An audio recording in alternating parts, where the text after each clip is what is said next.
sea. It ain't much, but it's enough for me.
Down by the sea, it ain't much, but it's enough for me.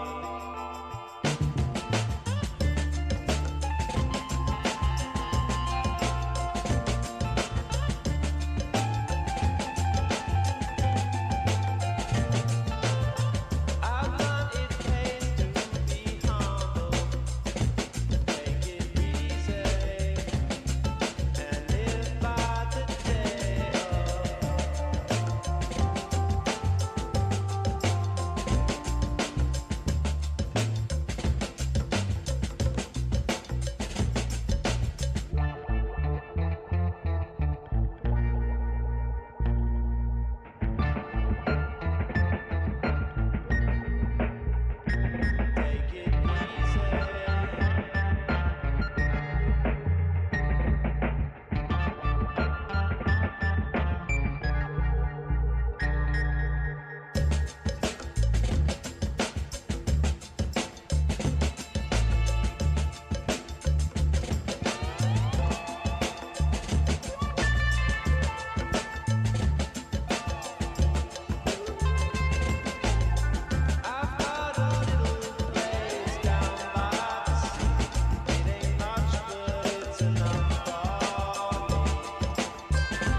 My man Harmon, he's hilarious, he's wonderful. He's not me on Facebook anymore, thank God. He was scaring me with that because he was so good at it. Yeah. Comedy Writers Guild. Comedy Writers Guild. It's a motherfucking Comedy Writers Guild. Who's ready to fuck bitches and get funny?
Hey, welcome to Comedy Writers Guild. It's your boy, Pinky, Utah's stinkiest comedian, keeping Ogden sketchy for 4.5 years. What is up? We're having a good time. I'm here with my boy Travis. Travis, always on the side. What's up, Travis? Too much and not enough, man. And if you guys don't know how this show works, we'll start you off with a joke or a concept, and it's your job to deliver the funniest, craziest punchline in the comments, and you have 15 minutes to submit your answers. Meanwhile, we will try our best to keep you entertained with our hilarious and spontaneous banter on topics of conversation that just so happen to naturally arise. And they told me if I could get a guest, go and get a guest. And who I got is none other than Joke WRLD. Thank you for having me. What's up, Hey, guys? Thanks Happy for to be coming. here. Let's go. Dude, hell yeah. How you doing tonight? Can't complain.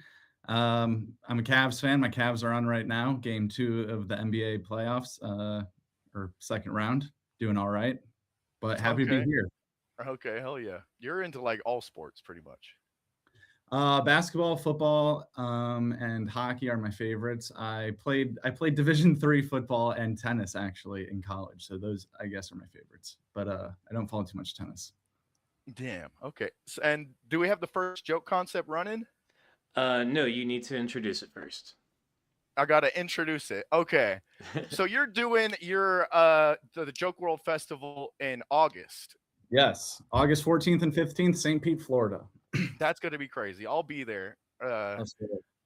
And so the first joke concept of the night, I don't have the alarm. Joke WRLD Festival is in August. Make up a festival you would never attend. Boom. Start a joke. All right. Now here's my first question. Last time I seen you, I was supposed to meet up with you and get a Joke WRLD tattoo, and then that did not happen. And so it's looking like the next time that I see you is gonna be in St. Pete, Florida, right? Looks like that, yeah. And you know who else lives in Florida? Pinky. Ric Flair. The other Pinky that you saw beat the shit out of me. Oh yeah, the girl. And she's a tattoo artist.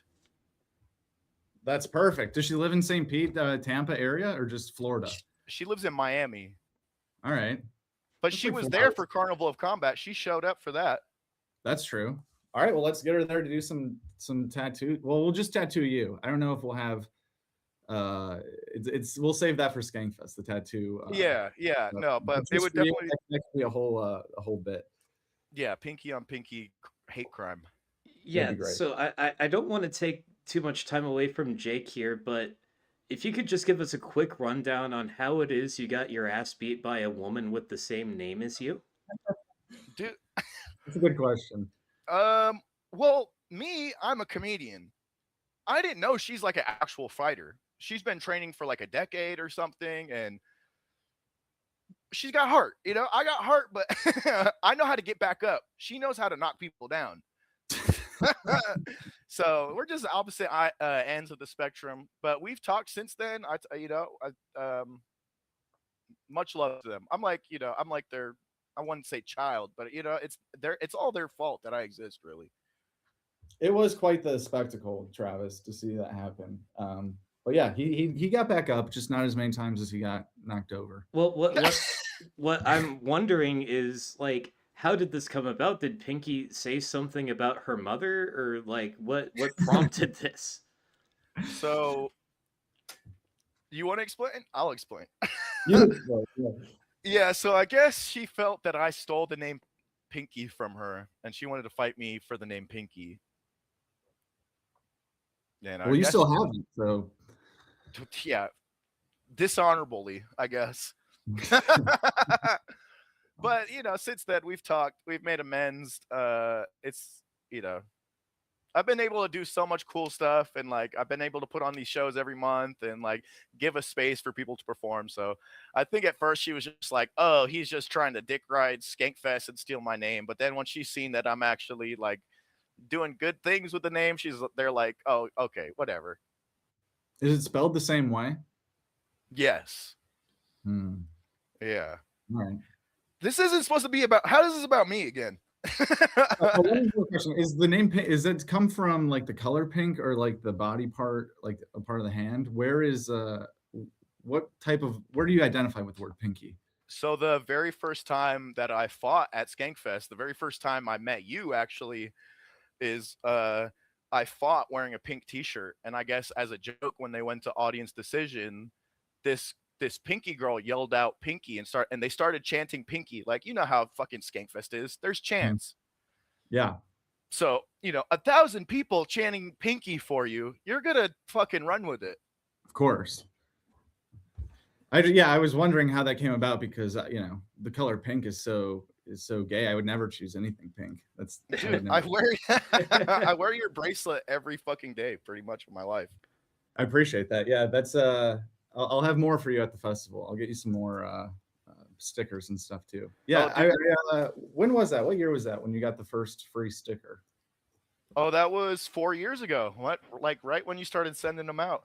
Yeah, very cool. Yeah. Is this the interesting banter are we entertaining the people? I mean, Okay, you're just out here like best comedy interviewer in the comedy space can't just help but to show up and interview people when you're the one being interviewed. I And appreciate you're doing it, a 'cause great last time I job was- too, by the way. You might have a future on this platform. Oh, thanks. That'd be great. I mean, the last time you interviewed me, I was fucking belligerent. So I appreciate the redemption, dude. Dude, you were like, you're not going to use this, blah blah blah, and we did use it. It was a good part of the documentary. Yeah, back when I was almost skinny. But you're talking shit during the interview. You would say something like, you're not even going to use this, man. I was like, dude, Damn, in my feels. Okay, so also when we were in St. Pete for Carnival of Combat, you lost the audio. Have you had any nightmares, anything fall through like since that? that was definitely our biggest technical difficulty for sure. It was so that Lewis interview when he was warming up and he was like jumping rope, we're getting ready to box. We lost the audio on that one, and we've just had bad luck in St. Pete because also during Sunshine Festival, which is like what our festival is kind of based around. I used to live in Tampa for 3 years, and they had Sunshine Festival there. It only happened once. Uh-oh. It only happened once. Both of them were missing audio, both in person, on stage drops. And it was a great night. We did them back to back, and I was riding so high that night. And then the next day I uploaded the video file, and the guy that filmed it, I thought had the audio. So he was on the way over to the studio, and I was like, dude, this video looks great. Like, this looks so clear. Just once you get here with the audio, we're going to be cooking. And he's silent for a little bit. He goes, what do you mean get here with the audio? And I was like, you're bringing over the audio for the Mark and Cam interview. And then it was just silent. And I was like, oh, yeah, dude. And it was just, we were able to get a decent amount of views just by doing a video called Our Biggest Mistake and just talking about how we fucked up the audio there. But that was very sad. Nothing that bad has happened since then, except for kind of a similar mistake, I guess, probably about a year ago here in Austin. So I lived in Tampa for 3 years. That's why we're doing the festival back there too, because that's how I found out about Coastal Creative. And I was like, this is a great venue. It was part of Sunshine Festival.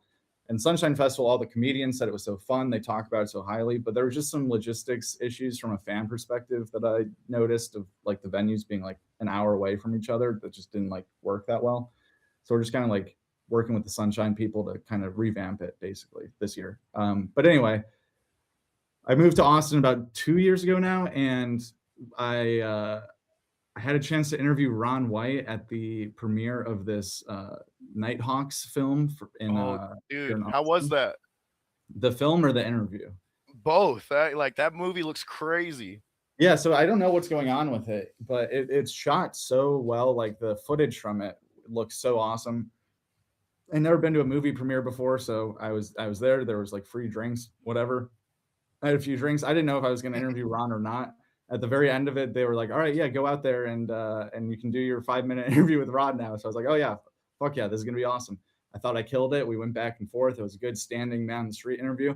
And then when I went to upload the footage the next day, I had turned off. I muted all the mics except for mine, and we were having separate mics. So all my questions are fully mic'd, and then his answers aren't. So literally like the worst possible solution. Because if he was mic'd and I wasn't, I could just use his footage and shorts or whatever. But it's just questions with no answer, and just me standing next to Ron White. Damn. So we've never released it. That was like, it's so funny. All these fuck ups happen with like 3 of maybe the biggest names. Like it's Cam Harrison, Ron White, Mark Norman. It never happens when it's just like a random, a random interview. Yeah, that movie was sick. Hell yeah, I'm looking forward to it if it ever comes out. The director, he followed me back on Instagram. I'm like, whoa, shit, that's cool. Yeah, apparently they started off wanting to make a movie about like a horror story, like a horror film, a scary movie that is about like comedians, I think on a road gig or something, like out in the middle of like the desert, like Oklahoma or whatever. And then they got some of these Austin comics to be in it, but then they were like, oh, we have access to some of these comics like Cam and Uncle Laser and all them. Why don't we just kind of tell this story? And then it kind of meshed together into like, it's half documentary and it's half of a just like a fictional. Oh, damn. Yeah, I didn't know that aspect of it. Nighthawks, look out for it. And yeah, you brought up Austin, Texas. Has moving there like changed your perception on like stand up? Like, have you obviously have way more access to be seeing as much comedy as you want? Has it made you appreciate it or lose appreciation? I think I have the same amount of appreciation. It definitely was a good move as far as like work goes. I'm from Cleveland originally, then I moved to Tampa, and I really like Tampa. But obviously like going all in on this channel would mean moving to like one of the major comedy cities, and this felt like the most affordable and like similar to Tampa out of the 3, and like still kind of close-ish, or at least not all the way on the West Coast, obviously.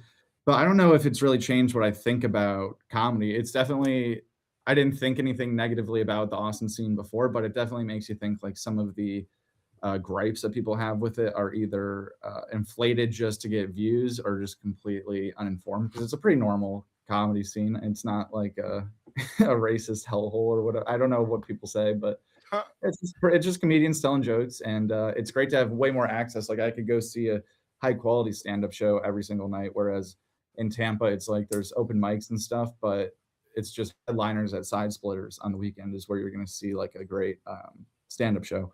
Here there's like 6 or 7 different venues minimum that every single night of the week you could go see like a notable comedian. So it's definitely the right place to be for this business. I'm thinking about trying to, if the festival goes well, try to get like a news van that would be like a Joke WRLD decked out like where the concept is comedy news. So we go with like a news van where we have like a fake satellite even on top just for show, get it wrapped, make like a mobile interview podcast studio, just be out on 6th Street trying to, that was my last question actually, because you've brought up the van to me before. Yeah, the van would be sick. It's like van or office space, almost like Barstool type, like office on 6th Street would also be sick. I mean, first the festival has to go well. If the festival goes bad, then we might be just scrapping along, just trying to post Shane Gillis Try Not to Laugh to recover for years. I mean, dude, we're leveraging. Well, I have a feeling it's gonna go well, dude. Thank you, appreciate that. And then my other Barbara Walters journalist question for you is I don't know if you heard the story of Channel 5 Andrew Callahan going into the green room at the comedy. Oh yeah, I have heard that story. And he gets kicked out for being like a journalist. Have you faced anything like that before where they're like, oh no, it's Joke WRLD, he can't hang out? You know what I mean? Like, I don't know. I don't think so. Not to my face, at least. I did see that clip, and I think in the interview that we did, Pinky, I'm wearing a Channel 5 shirt. And I was like, oh damn, that's crazy. I think he went in with Lemaire, I think was in the story too. And I definitely get that more like I've never been in the green room of the mothership. I'm welcome at the Sunset Strip. I've never tried to venture up to the mothership, but just because of seeing that clip, I've kind of decided in my head to I'll never even try to pull that off, and I don't care to. Just the risk of that happening would be so embarrassing and not worth it that I'm fine just watching the shows from down below anyway. But yeah, the mothership's a great spot. I don't think anyone's been like this journalist out of here. I'm trying to think. That's a good question. Maybe they're saying that when I leave. Damn. The Diddy party starts after Joke World leaves. I mean, there was one time. So this was when Kill Tony went to Bridgestone Arena in Nashville. Mhm. This was, I don't know if she still works for you, but you remember Karen Jones, right? Oh yeah, the senior arena correspondent, Karen Jones. Yep. Yeah. So she may have upset Nerd a little bit. Because I remember. Oh, I saw that the guy the guy with like a lot of followers on Instagram Yeah. who called So the terror. yeah, Herman and I were Yes. actually talking to him, trying to get an interview with him, and then Karen just happened to be like standing over our shoulder, and then overheard like, "Oh, that dude, famous TikToker. Oh wow. Let me see." And then she did her interview with him, and my man was a little bit distraught after Yeah, that. But I saw that video. It's crazy that you were there for that. yeah, it all blew over. It's all good now. Like, Yeah, I don't know. I was never too worried about that. I mean, I think it's like hilarious to be a comedy channel and have like a 70-year-old woman Capitol Stormer as our Kill Tony specifically correspondent. Which I Like, love her, by the way. Yeah. When they took us all inside to shelter us from the tornado that was blowing through Broadway at the time, I actually convinced her that she didn't believe it, but I convinced her that the moon landing was fake. And I don't even think the moon landing was fake. She's open-minded. That's a good type of person. I know. Yeah, I love her. She is a great She's hang. a sweetheart. Yeah. Truly. She's a sweetheart. She's truly like one of the nicest people ever, and that's why that Truly. clip just made me laugh because I was like, I like he found that out after the fact, I think, and then was just so perturbed by the facts on a stat sheet. But if you meet her in person, I mean, she's the nicest person ever. So that was, yeah, I was never too worried about that video. But I do think, you know, I was surprised he was signing up for Kill Tony if he doesn't see the humor in Karen Jones, to be honest, was my thought. Yeah. If he was gonna get offended the way he was being offended, which, you know, to each their own. It's hard to believe that he has seen Kill Tony prior to being. That was my first thought. But yeah, to each their own. That was good stuff. She's out in they're doing Kill Tony in LA as we speak in the Intuit Dome where the Clippers play. Fuck yeah. She's out there mocking around right now, so we might have some more Karen Jones content soon. Hell yeah. Oh, hell yeah. That's Alrighty. dope, dude. I'm so proud of you, all the shit that you've done, and thank you for letting me. I'm proud of you, dude. You're killing it. Put on these shows. Look at you hosting this right now. Yeah, This is look great. at what we've done. This is all me right here. This is all my hard work, right? Let's go. No one else.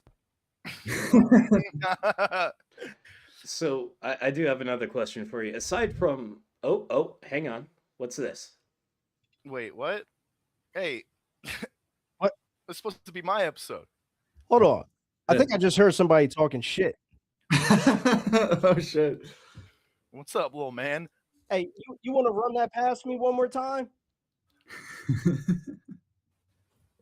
Fuck bitches get funny. CWG, baby. This is electric. This is like an Adam Ray Undertaker entrance. I was actually gonna come into some Kanye West music, but didn't want to hit the copyright strike. Of course.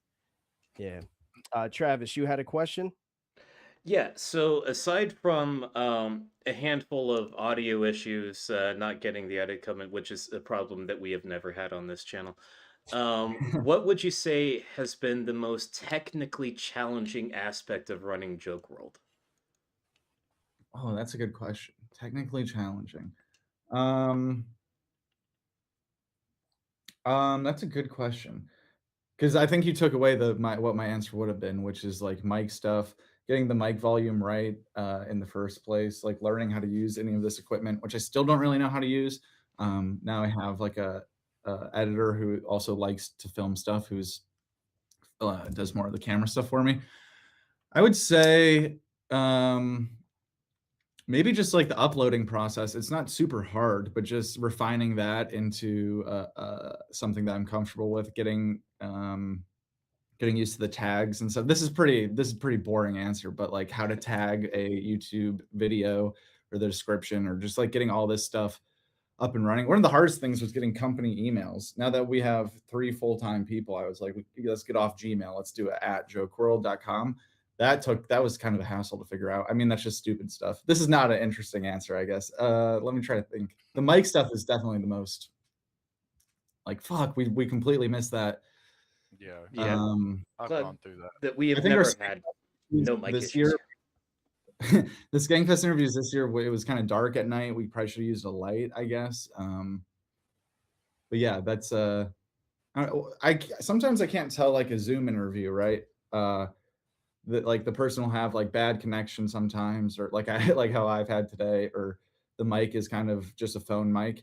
And I wonder if people think that's part of the charm of the channel, is the do-it-yourself type nature, where it feels like we're just on like a FaceTime with this comedian, or if it's like, all right, at this point, you should be asking the comics to set up a camera and a microphone and getting high quality stuff. I've always wrestled with that.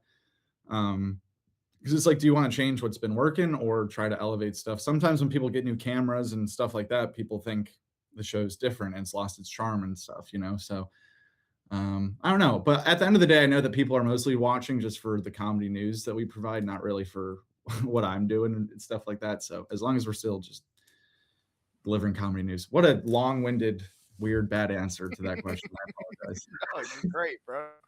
It was being the red band of this podcast. It was illuminating for me, who has never had a mic issue.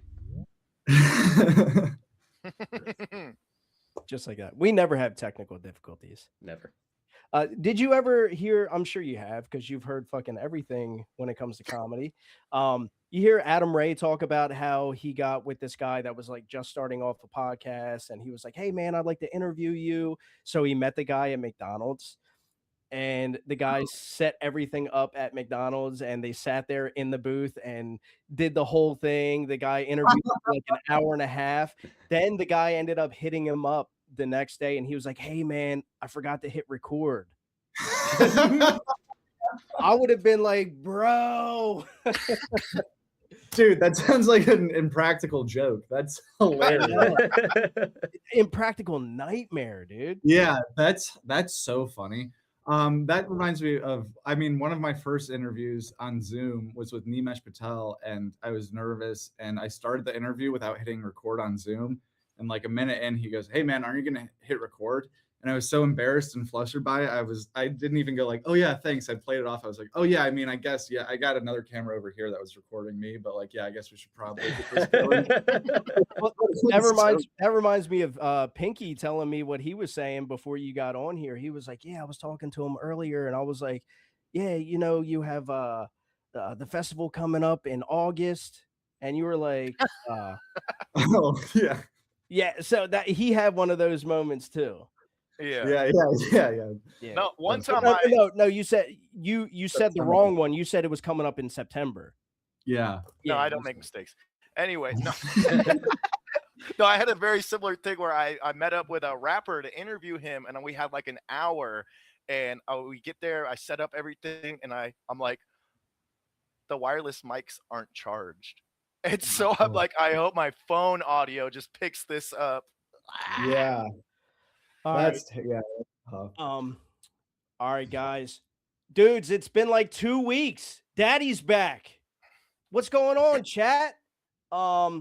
Dude, I had a couple questions for you. I'm sorry that you had to go through that with Pinky. Fuck you, bro. You know, I love how Pinky's like, yeah, we got some questions for you. Let's talk about me for 10 minutes. That's not what happened. All right, we'll play it back. This is live, dude. Just remember, you're a fucking liar. He was talking about me. No, dude, yeah, Pinky's right. Get your beard to fill in, bitch. Listen. And Travis bringing up, Travis is like, oh yeah, why did you end up fighting a chick? And I'm like, shut the fuck up, Pinky. We can talk about this anytime. So I'm sorry you had to go through that. All right, you're with a professional now. We're back, guys. We're back. All right. I did want to bring up Karen Jones real fast because you guys were talking about that. That was pretty nutty, man. That was running into her. She's such a character, but she is a sweet lady, dude. Yeah, she's an enigma. I first met her through her son. Do you know her son's named Alex Jones, actually. Oh shit. And he had this channel called Kill Alley, where he would film stuff. Before I even moved to Austin, he would just hang out in the alley. Back when Kill Tony was still small enough where they could be just outside in an alley. Now they have to do this whole upstairs of the bar next door, but he would just go around and interview people who go every, because that really turns into like a community of like those people that sign up every week, like literally every Monday. They just hang out for 4 hours, get drunk, and just become friends. So he would interview people that are always around that scene before they get pulled, and then wait for someone to pop. And then he had all this interview footage of them being like, I really hope I get pulled, or then being like, oh, this is what I would do with a golden ticket, this, that, and whatever. He had all this footage of Heath Cordes and of Drew Nickens and a bunch of other people. Who he had some of Cam, but he only interviewed Cam once before he popped off. And some people that just never got pulled, but he was able to send us, we worked together. He gave us that footage. We made like some pretty cool videos about Drew and Heath from like backlogs, like 8 months of them just signing up. Oh, nice. And then he was the one that was like, hey, my mom's going to be at the first HEB show. If you want to do like a senior correspondent, like we'll throw it out to her. Cause she was also got on her origin story. She got on Kill Tony and had the longest interview in show history for a while. It's probably been broken now, but because she had a decent set and she was like a grandma who was saying these edgy jokes. And then they found out like 10 minutes in that she stormed the Capitol. Like it wasn't even what she led with. And so she became a character. All the Kill Tony fans love her. And then I met Alex Jones, and then he told me that she would do that. And then ever since then, that one went so well. They were like, we loved that. So now every time they do an arena show, she's like, that's her title, senior Kill Tony arena correspondent only. Oh yeah, that's awesome, man. Yeah, she was there. I hit it off with her. Travis hit it off with her. Then she was like, yeah, I'm doing interviews for Joke WRLD. And I was like, I'm doing interviews for Comedy Writers Guild. You want to interview each other? So we interviewed each other. Yeah, talking about like backlogs, I actually ended up interviewing Sir Winston Pickles there. And oh, wow. That was before he popped off. Yeah. But if you see a clown in the crowd, of course you got to go interview that guy. Yeah, for sure. He's really funny, but he scares me. I don't think I'm like scared of clowns, I guess, but yeah, you're not scared of clowns, just Sir Winston Pickles. And yeah, exactly. He's a wicked clown. I mean, he kind of would have been a little bit scary even without the clown makeup. He was the first one there, first guy in line, sitting in a chair by himself, facing the wall, talking to no one. Legit, but I loved him. Yeah. So everybody's just kind of, in a community, and everybody's intermingling and everything. He was literally just sitting down facing the building, in front of the building. It's like, yeah, that's terrifying. That's funny. All right, so I got some good questions for you. All right. So what originally inspired you to create Joke WRLD, and what was your vision for the platform in the beginning? Oh, so I graduated college in the year 2020 in the spring, obviously. So I first just started getting into stand-up in college. I was doing open mics like once every 2 weeks for about 2 years in the town that I went to school in. And then I was going up to Cleveland and doing like the comedy competitions there. It always went well. It was fun. I was listening to JRE back in the day when he'd have on like Fitzsimmons and like those people that are like laying out like old comedy stories, like taking notes, that kind of thing. I loved comedy. I wanted to just keep doing stand-up. That's what my plan was. But my parents paid for me to go to college, so I had to get a real job. I wasn't willing to like just risk being homeless, I guess, fully. So I had a degree in marketing and a minor in sport business. And my plan was to try to get a like ticket sales job for like a New York sports team or an LA sports team, somewhere with like a scene that I could have a real job in my other hobby sports, and then pursue this stand-up thing. But all of that didn't happen because I graduated during COVID. There was no real jobs to be had. There was no open mics to be had. Everything just kind of shut down for a while. So I had to finish college online, living at my parents' house in Cleveland, and there was no jobs. There's no way to make money. So I was just Instacarting. I did Instacart for about a year, just every day until I got a sales job in Tampa. But during Instacart, that's just 8 hours, 10 hours a day, 12 hours. You can do it however long you want. I was just ripping comedy pods. And that's really when like the Ascendants of Bad Friends and Two Bears, like all these pods, when everyone got locked inside, they all just took off. Some of them started then. Yeah. And they just got so popular. I was listening to these all day, and I was also on YouTube all day, and I really liked guys like watching channels like Cody Ko, like reaction videos like that. I'm also just with the sports background. Sports media is almost just as big as sports. Like there's like Stephen A. Smith and like Pat McAfee and all these guys that like are contributing to sports without obviously playing the sport in a way of just like raising awareness, giving people news. Like as a sports fan, I'm looking for news and analysis all the time on my teams and stuff. So I was like, there's not like something like this for comedy. I'm listening to all these podcasts. I'm seeing similarities between something they say on Two Bears versus the Rogan episode, this, that, whatever. And there was also compilations were already popular on YouTube. There was like the Yin Yang Monkey channel. There was stuff like that. And I liked video editing. I liked comedy. I couldn't do open mics. I couldn't get a real job. So I just was starting to combine some of my interests on YouTube. And at first it was supposed to be almost like a bar stool model of like, here's like the best of these podcasts, maybe even trending towards a network. And then once I made every compilation I could think of here's Santino with Theo Von and Tim Dillon with Bert or whatever it is. Then I was like, all right, well, there's a lot of comedy fans watching this. Another value is like someone special would come out that we're always talking about. And I had no way to like communicate this unless someone talked about it in a clip. So I'm like, well, this just naturally needs a voice. The whole point was never to like try to, become the face of the channel or go. Some people call me like, oh, are you Joke WRLD? And I'm like, that's the company name. I'm not trying to, it's not like a rap name. I'm not trying to go by that. I'm just like, I just work at this company is that supposed to be the vibe. But yeah, basically it was just a culmination of seeing kind of an empty niche in the content gap and like what I would like to watch on YouTube. And then eventually it turned into like Sports Center, which is like the comedy news angle of like, we'll show you the highlights, which is like the funniest moments of the month. We'll give you the news stories in an objective way to where we're not like reading between the lines too much or doing any like fan fiction or stuff like that.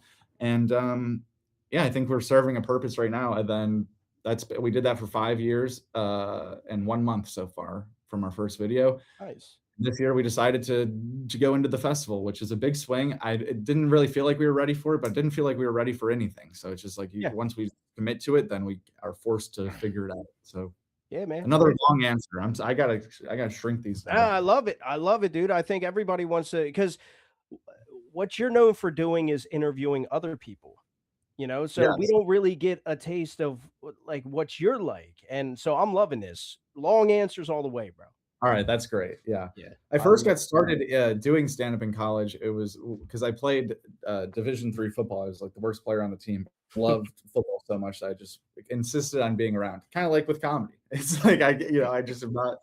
It's like it's being a sticky booger. But we weren't allowed to go to bars during the week, only on the weekends because we're like an actual good team, And there was an open mic out this just shitty bar in Alliance, Ohio, and I had to ask my captain if I could go. And he said, only if you film it and we get to play it at the next captain's meeting, which was just like completely setting myself up for failure. Like he wanted it to be bad and to play in front of everyone at the weekly captain's meeting, which is players only. And they give out awards like Freak of the Week, Eskimo Bros of the Week, Blackout Drunk of the Week, like these just, weekly bonding awards.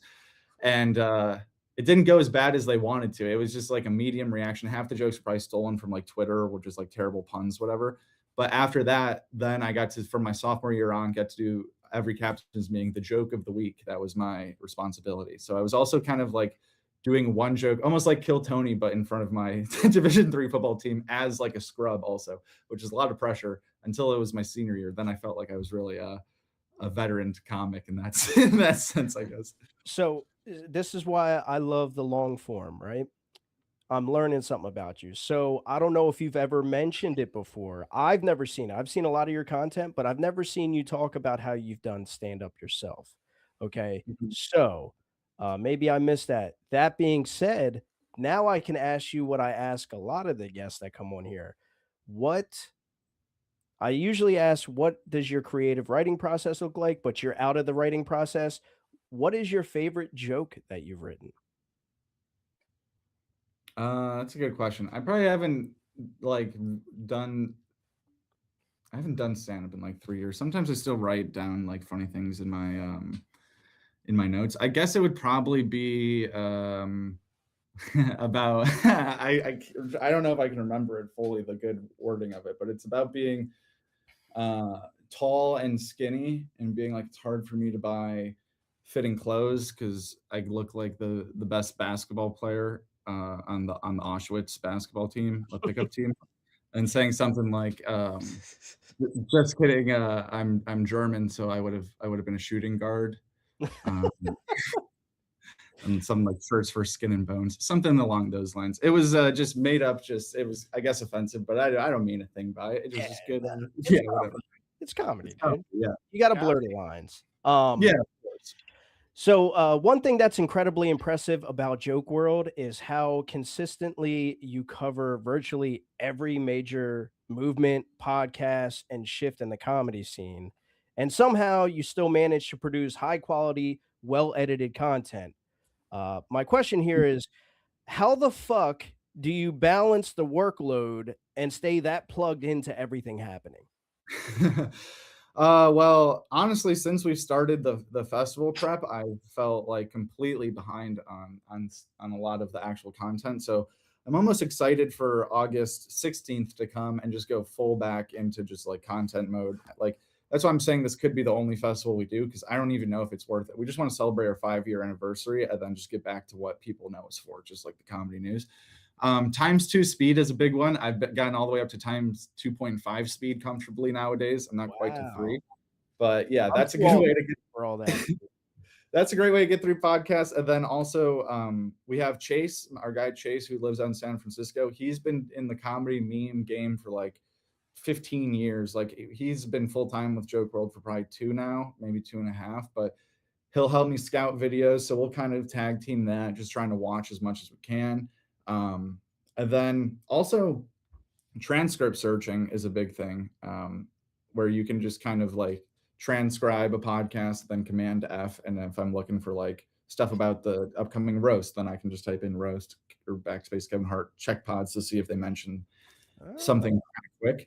And then, like I said, team of 3. So me, Chase, and then Austin, the editor, which is confusing because he lives in Austin. His name is Austin, but export that to him. He starts working on it. I start working on the next project, and then we're on from there. But I still think we're lacking, honestly. I think we could cover more. And so, yeah, hopefully we just expand that with another editor, another like scouter guy down the line as we continue to hopefully grow. I think comedy could get so big that this could be like real ESPN. I mean, that would be the dream, but I think you're well on your way, dude. I think you know that too. Yeah, for sure. If you could interview one dead comic, who would it be and why? Ooh, Harmon wishes I was a dead comic after that interview. Next week, you'll be able to say Pinky if you want to. I'm gonna kill his ass. I think Norman has to be the answer there, but it's tough because I don't think he would like. I mean, maybe he would if you like really got into it, take it seriously, and like give me like real answers about like comedy. Could you say Norm Macdonald? Yeah, Norm Macdonald. But there's a chance that like he just wouldn't vibe with like so much of an interview about, like, if he was trying to give funny answers, and I don't know, I mean, it'd be a funny podcast, but I would really want to talk to him about like what he thinks about comedy, because his style's so unique. It's like he's doing comedy for himself almost, in ways. Like he seems like he's really mastered the art of being comfortable on stage and just being like, I think this is funny, then it's worth saying. And talking about that kind of theory would be a lot of fun. But also, as I'm saying this, it would be like, how am I going to talk to Norm Macdonald about this? Like, who do I think I even am? Like, I just want to hear him talk about it, I guess. And so if he was being serious, then that would be amazing. Yeah. Well, let me tell you too, you definitely do a lot of comedy watching. Just to let you know, that was the only correct answer. All right, good. Yeah. It's like when I wrote that question to ask you, I was like, I hope he says Norm Macdonald, because that's who I would want to ask or interview. For sure. Yeah. Yeah. I thought it was going to be alive first, and I was going to say Larry David, which is kind of the same problem, where it's like he would be so hard to interview, but if he'd be easier than Norm. Yeah, because I think he almost goes into like a character. Like, there's no way he can actually be like. You know exactly what to expect, I guess, with Larry. Yeah. That being said, out of everybody that you've interviewed so far, who has been your favorite conversation personally, whether because of the experience, the chemistry, or what you learned from them? Present company excluded. Of course. That's a really good question. Man. I mean, there's times where it's like, so like interviewing Tom Segura in person almost felt like meeting the president, where I was so nervous. And then I was sitting in a room and he came in and I shook his hand and we did the interview. He's like, all right, cool. We took a picture and then he like left. But the rest of the day, I was just like, I cannot fucking believe that happened. Like, that's insane. But like, as far as like the first time I interviewed Mark Norman on Zoom, we had our first like 15-minute of the actual interview, whatever. And then afterwards, like once the interview was done and it was done recording, he took some time to ask like, so how'd you get into all this? Like, basically just asked me a bunch of questions about the channel. He was asking like, are you good? Are you going to keep doing this? Like, I want you to keep, it was a very, thoughtful conversation. And then he was asking me who my favorite comedians were. He was telling me about meeting Jerry Seinfeld, and he was like, it was just so insane because I was talking to him, but the whole time I'm so nervous, and everything he said, I was like, I know that already about you because I'm such a big fan. It was so nerve-wracking, and I'm like hearing him tell that to me, and in my head I'm like, that is what I'm thinking right now. Like, exactly what you're telling me about meeting Jerry Seinfeld is how I'm feeling right now. You'll never guess how I'm feeling. Sorry. Yeah. And then since then he's been like, I think our most interviewed I think we're up to 6 or 7 with him, 2 in person, 1 with audio in person. So yeah, that definitely meant a lot to me. But Adam Ray is like a super nice guy. He lets us interview him in his theater, like a beautiful backdrop. I mean, they've all been really nice. Tim Dillon on Zoom was like a really cool experience. No one's really been, there hasn't really been any bad ones. There's just there's some. If there was a bad one, would you tell us? I would tell That's you. the question. Yeah, I would tell you. Who? Well, actually, let's see. Who's a bad one? This wasn't a bad one, but the most like nervous I've probably been for one of them was interviewing Ali Sadiq in a theater, a green room. Just like getting up there, like his like entourage, like letting me into the room that he was in was like intimidating. And then I had my buddy. This is when I lived in Tampa. I just like didn't want to show up alone. It just felt unprofessional just to show up alone. So I had my buddy pretend to be the cameraman, but he was just like my friend Donnie. And he like had set up the tripod, and I'm like sitting down with Ali, and we're like, all right, ready? I was like, this is my cameraman, whatever. All right, we're ready to go. And then Donnie's like, how do you turn on the camera? I was like, turn on the camera and like place it, then go back. But then I asked him one question, and then he was looking at his phone beforehand and looked like intense, and like you've obviously heard like all of his crazy stories about prison and all this stuff, and it's like, oh man, like this is, and he's not like a podcaster, so you don't like know. Yeah, there's that like parasocial thing. It's just, you know what you know about him. It's just like intimidating, whatever. And the first question, he was just answering it kind of seriously and was like, nah, this, that, whatever. Then like, I think I finally asked him about Houston comedy or something, and he finally opened up on like the third question, was like smiling and laughing, and it was all good. But then after that, he just talked for the rest of our 30 minutes together, and then someone knocked on the door and was like, all right, you got to go. And he's like, all right, thanks, man. So I got like 3 questions in, and then he just kind of like steamrolled me the rest of the time. But it was like it was a great interview. I'm a huge fan of his, but that was like one that I'm very nervous for. Okay. Yeah. Actually, when you talk about your Mark Norman interviews, he actually gave you a compliment. He was like, oh, that was a good question. You know, like, oh yeah, that one. I do. Well, because of that, every time I interview him, I almost try to get like a good question response out of him. And he's challenging you now. Yeah. And now I feel like I'm almost trying too hard to like show like industry knowledge, to try to get him to do a good question, to where I'm writing questions from like things that I've probably heard him say before. Like, so I don't even know an example, but yeah, once he was like, oh, that's a good question. Now I'm like, fuck, I hope all of them are good questions. What's a bad question? If that one's a good one, then are the others bad, or are they neutral? Yeah, I'm definitely not trying to do that with you right now with my questions. Just so I think I just said that's a question. So but- my next question is one thing that I respect about Joke World is that you didn't wait for permission from traditional media or comedy gatekeepers. You kind of built your own lane and people followed it. What advice would you give to creators trying to build something original in comedy today without industry connections? Well, I'd say exactly that is just to not ask anything. I mean, I literally couldn't have less industry connections if I tried. I'm a just kid from Cleveland, Ohio, with just no one. I don't know anybody, and I just started posting and then reaching out. The advice would be you can leverage if you get one real interview. Like my first interview was with Matthew Broussard, and I just told him that we interview comedians, and he just for some reason believed me. And then the next person I could do it, and I said previous guests include Matthew Broussard, and they were like, "Oh, that's a real guy. I guess I'll do it." And then I had two people, and then I told the third person that the previous guests include Josh Potter and Matthew Broussard. I just kept going from there. So that definitely helps. But yeah, just not you don't have to ask for anything really. I mean, you just kind of do it and then see what happens. Like that's kind of why we decided to go forward with the festival, because if you thought about it for too long, then you would just never do it. But the whole story of this channel, I guess, is just being like, all right, let's just start posting and then we'll figure it out from there. And that's kind of like what we just continue to do. Also, yeah, there was just like, I remember one of my buddies from Tampa had a similar channel going. Like he was like, "Oh, I like what you're doing. I'm gonna start like a comedy type of channel, whatever, too."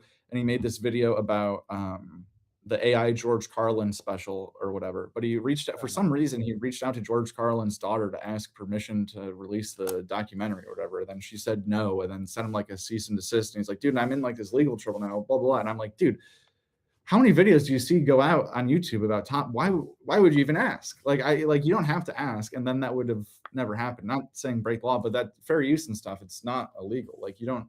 I think people sometimes overthink it. And as long as you're like being honest and not dishonest, for like what a great sentence by me. I think as long as you're like not trying to be take these people down. Well, I mean, just being honest and not disingenuous, and then I think people will respect that. Well, that's actually kind of funny. Like the reason I got my popularity was because I actually started off as a William Montgomery parody account. Oh my God, talking about himself again.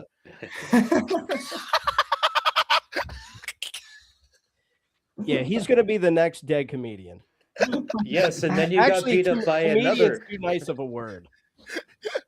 But yeah, so as I was saying, no, I started off as a William Montgomery parody account, and I was just going through like a tough time in my life at the time. I had a construction business that I was kind of failing at that I started, and I just needed a little bit of comic relief. And so I could write really well, just like William Montgomery. And so I started like playing around on my phone and just writing some jokes. I'm like, these are actually kind of spot on. So I made a William Montgomery parody account. People started following it. They thought I was actually William Montgomery. So William ended up calling me on yeah, Travis raises his hand. He was one of them.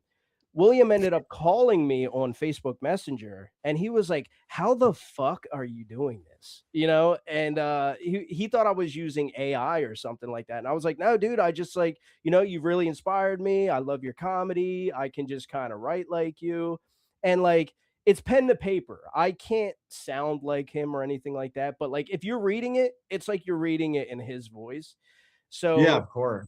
He was like, all I ask is that you make sure everybody knows that it's not me. And I was like, "Hey, I got you, dude." So I was like, starting right now, I'm going to go on there. I'm going to put, "This is a parody account."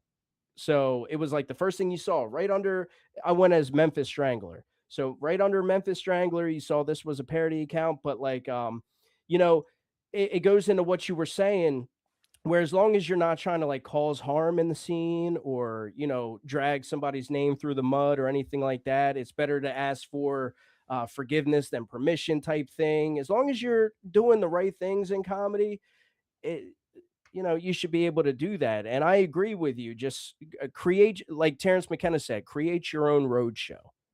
Yeah. It's your life, create your path, go for it. So I think that was an awesome answer that you gave. Even though William Montgomery later on was like, you no longer have my blessing, Really? Well, I think it was all right. So there's two reasons why I think this happened. Okay. One, there was this guy that was obsessed with the idea that I was actually William, and like me telling him no, I'm not William was like, oh well, that's such a William Montgomery thing to say. Again, me. Yeah, Travis. And then another thing was, and this is other people's words, not mine, but a lot of people were saying I was like out Williaming William. Wow. So my jokes were just like getting really good. And I think it was at a time too where I feel like William Montgomery is one of my favorites. He's in my top 10, right? It's at a time where I think he was being a little hard on himself. And I think maybe that was creating a little tension within himself. And he's like, man, this guy's really writing some really fucking good jokes in my style. Oh yeah. I no maybe. longer want him to do this. Yeah. So Yeah. So I Well, but I told him he ended up complimenting me. He was like, "Dude, you're fucking killing it. I think you're hilarious. I think you're better off right now switching over to your own name and doing whatever you." And I was already planning on doing Comedy Writers Guild. That was like the whole purpose of everything. So I was like, "You know what? Yeah, it is time that I just put Harmon out there instead of Memphis Strangler." So Well, that's a great origin story. And I would say that it's on brand with like another part of your question. It's like I think that's the kind of the lesson or the theme of what the today's most popular comedians are showing people is that you just kind of can do stuff yourself and you don't really need anyone's permission, and then good things will happen. Like Tires was just made just with a bunch of friends and on YouTube, and so are so many specials now. And just that's kind of like the standard now is just like people are just there is really no more like industry or gatekeeper if you don't want there to be. Like non-traditional media is almost weird to call it that because it is so traditional to most people. Like that's what they consume. yeah, for sure. And actually, that leads right into the next question. So a platform like Joke World documents comedy culture, while Comedy Writers Guild is trying to actively involve the audience in the creative process itself. Now, do you think that audiences today are craving participation and connection more than traditional sit back and watch entertainment? That's a good question. Maybe. I'm trying to think personally. I don't I guess personally how I view things like watch things, I don't know if I need too much interaction. I Well, mean, you've I guess created your own road show, you know? that's true. I'm almost thinking about like watching a sporting event or something. I guess like yeah, like gambling is a way to like get more of a connection to what you're watching. Or if you're watching stand up, do like live, do people want like more crowd work so they're a part of it or something? We do some crowd interactive stuff with like our voting, our our March Madness bracket or our Mhm. award show kind of thing. But that's because I feel like people, yeah, I guess that people do want their voices heard nowadays. But it's also a time where anyone can have their voice heard. Sometimes I'm like making a video about something and I'm like, dude, I hope that this is right because I'm just a random guy saying that I think that this is gonna happen. And some people might think that this is like, like everyone has a voice now, including me and all four of us. It's like I don't know if anyone should hear me talk, but they are right now. So I hope I don't know. I'm just trying to do a good job. God damn, dude. I wish Pinky had those thoughts. Yeah, this has been crazy. He's like, everybody wants to hear me talk. The thing is, I did William Montgomery better than William Montgomery. I had to stop. Like, bro, you cannot be that short, looking orange, and do that shit. Yeah. I got beat up by a woman. A woman named Pinky. I stole her name. Yeah, but yeah, that's what I started recognizing. Like, I created. It seems like we both did the same thing. I created what I wish somebody would create. Exactly. Yeah. Yeah. So like I wanted to be a participant in something and I'm like, man, nobody's thought of this idea. Oh wait. Yeah, they have. I thought of this idea. Yeah. Let me put some action into that and let me do it. And we've built a community. We're not just a podcast, we're a community too. The community is a little bit bigger than the podcast, but you know, we're getting there. And you had the idea, you put your everything you learned with sports, what you went to school for, and you were like riding around listening to all these podcasts, and you were like, man, I wish there was some sort of like platform to where people would talk about what's going on in the comedy community, and you fucking did it. So like that's the whole point, man. Like create your own road show and go out there and fucking do it, guys, in the chat. Yeah, for sure. And like kind of what kept me going in the very beginning too, which is the hardest part, is just thinking like I'm doing something that anyone could be doing right now, which is just like scouting podcasts, making compilations. Like anyone could be doing it. So if I just do it the most, then I will be the best at it. Like you can basically at the very beginning of stuff just completely white knuckle it and being like, well, as long as I am posting the most videos at this point, then and at a certain point it becomes better to have quality videos and quantity, but especially at the beginning and stuff, if you're doing something that anyone else could do and the only thing that it requires is just some elbow grease, then there's really no point in not doing it, especially if it's something that you enjoy too, because even if you fail, you're still doing something you enjoy anyway, so it shouldn't be a failure. I don't know. Was that too serious? Yeah, it's spot on with Pinky's comedy career. Yeah, I'm glad me and Travis started the show. All right, I got one last question for you, and then we're gonna hop into the chat. And Travis is gonna read off to you the funniest punchlines, and then you're gonna choose who the person that comes on after you is. All right. Sounds good. So you kind of touched on this, but I figured that was going to happen. But now that Joke World has evolved into a legitimate platform, if not the platform for comedy news, with things like Joke Fest coming up August 14th and 15th in St. Pete, Florida, I'm sure your goals and ambitions have evolved too.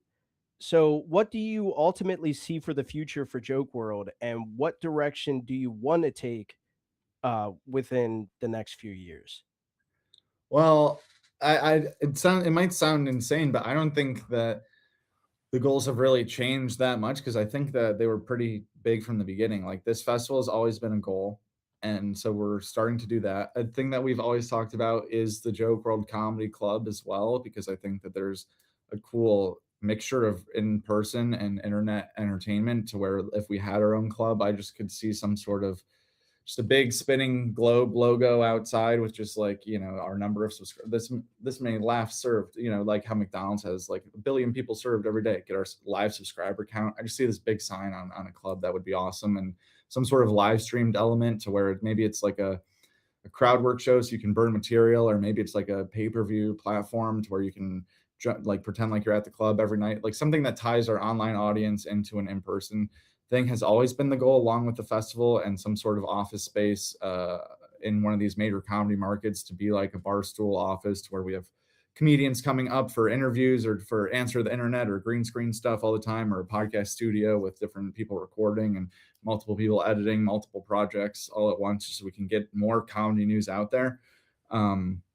But also doing this festival has made me learn so much about, like, at a certain point, I just didn't want to keep making another short every single day. And I'm like, let's get out of our comfort zone again. Like that first, before these videos were out of my comfort zone, then they get comfortable. Then like, let's do something else that's out of our comfort zone. That's where the festival is at. But it is like a whole different world, dealing with these agents and these comedians, and people want like more money, or they want a deposit or a hotel or this or that, or trying to find sponsors and being like, we desperately need to find a sponsor for this and that, whatever. That's not like why I got like everything we talked about today about doing stand-up back in college and listening to these pods while I'm Instacarting, all that stuff. I was never got into it to like figure out like a venue sponsor and like how many cups and porta potties we need for like a festival. Like that kind of stuff is draining, but it's also very it's cool because it's like, oh, we've done a festival before. We'll be able to say that. So when I'm interviewing someone like Lewis or someone like at Moon Tower or at Netflix is a Joke or any of these things, it's just all more like seasoning, I guess, on this whatever career that this is of like, oh yeah, I know what it's like to do a festival. I know what it's like to do a live show, this, that, whatever. So depending on how this goes, maybe our goals will change and we'll be like, dude, owning a club sounds miserable. We have to compete with this other club and we have to book a comic and we have to hurt this comic's feelings and this and that, whatever. Why don't we just make videos and documentaries where we can include everybody or this, like who knows what will happen with our goals after this festival, or maybe we'll just be like, that festival is awesome. Let's just be like, oh, dude, remember we did that awesome festival? Maybe we'll be like, dude, we got to do this every year. Let's hire someone that to just run the fest part so we can focus on content. There's a lot of different paths, but all I know is that comedy is not going anywhere. So the need for comedy news isn't going anywhere. And as long as we keep posting videos, we'll never fully die. So hopefully just keep going up is the goal. More employees, more comedy news. I was about to suggest exactly that. Just like knock this festival out of the park and then hire some sort of an Adam Egget figure to just kind of handle the rest of the stuff that's really not in your wheelhouse. That would be awesome. I mean, yes, a figure like that would be, I mean, that's a one of one, but yeah, something like him. Yeah. No, I like that because you kind of took it back to like how you were in the beginning. You're always bringing it back to the basics, and I think that's very important and smart because obviously what you're doing is working. So in the beginning, when you were talking about Joke WRLD as seen interviewing so and so, you're just building your resume, and thank you for building our resume because now we could say Comedy Writers Guild as seen interviewing Joke WRLD. I'm happy to. I mean, that's just an insane thing. Obviously, I know that we've had success on the channel, so I don't want to sound like a weirdo or whatever. But like, I'm just some random normal guy who likes comedy, so it's always insane to be like, oh, I added any credibility. That's hilarious, but I'll take it. That's awesome. You absolutely did, and I know you did, and you're a humble guy, and I can see that, and I appreciate that about you. Well, thank you. But dudes, who's trying to see who wins this first joke concept? They've been waiting. Yeah, Travis is about to read it off.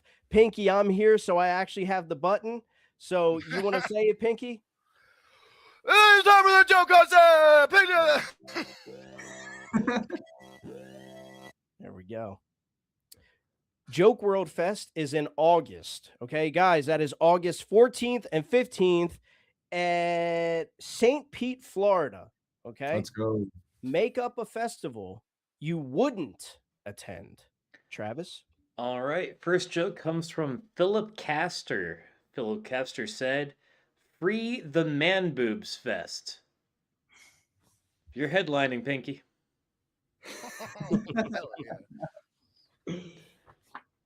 Next up, we have Blazing Nana. And Blazing Nana said, "I would never attend Horror Fest. Way too much competition."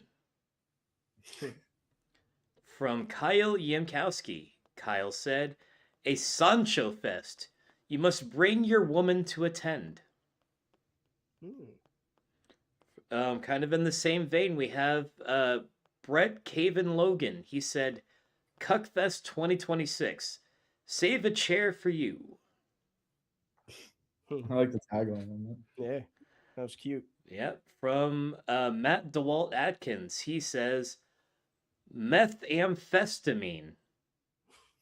I think that's just a gathering, but okay. Yeah.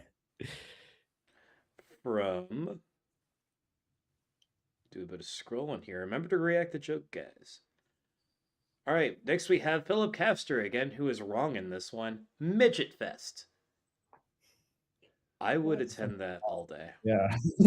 What are you talking? All day. I don't even think it would last all day. It's a pretty short festival.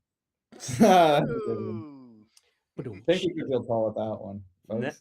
Next we have AK Alex Krieg, and AK said, "Whichever mustache festival that Pinky obviously just came from."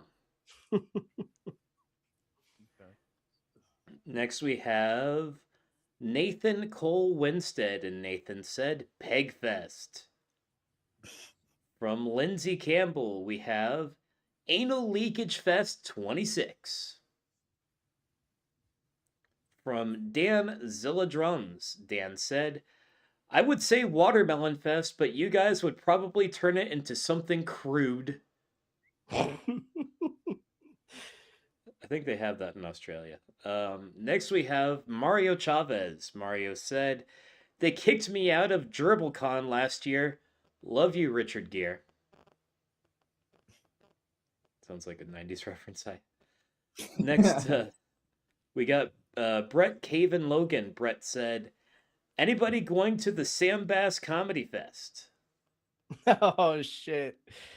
Yeah, he doesn't know who Sam Bass Yeah, is. inside jokes are not likely to get picked here. No. From Danzilla Drums. Dan said, LSD Lumberjack Fest. Again, I would attend the fuck out of that. I might also be headlining that. Yeah. From Adam Withers, Australia in the house. I think he was just announcing his presence. Good eye, mate. Next one from Village Retard Harmone Comedy. Harmone said, I'd never attend Freezy Fest, also known as Narcotics Anonymous. Oh yeah, he wouldn't know that inside joke either. Yeah, these people in our audience making the inside jokes. From Mario Chavez, he said, unfortunately, I cannot attend Anal Gape Con this year. From Harmone Comedy, he said, don't y'all love that we get Jake from Joke WRLD on the podcast and Pinky takes this time to talk about himself? That was not a joke for the concept. That dude is off. You got any more questions for me, by the way, Jake? From Juan Sancho Villa, Sanchito said, Ice Fest. Oh, yeah, he would hate that. From Drew Chickens Love It, Drew said, I would never attend a feminist festival because of all the pink flags. Okay. From the man who never has and never will win Comedy Writers Guild, Pickle Rick Silva. He said, I wouldn't attend a transvestite. Okay, that was a good play on words. From one Sancho Villa. Committed to my husband fest.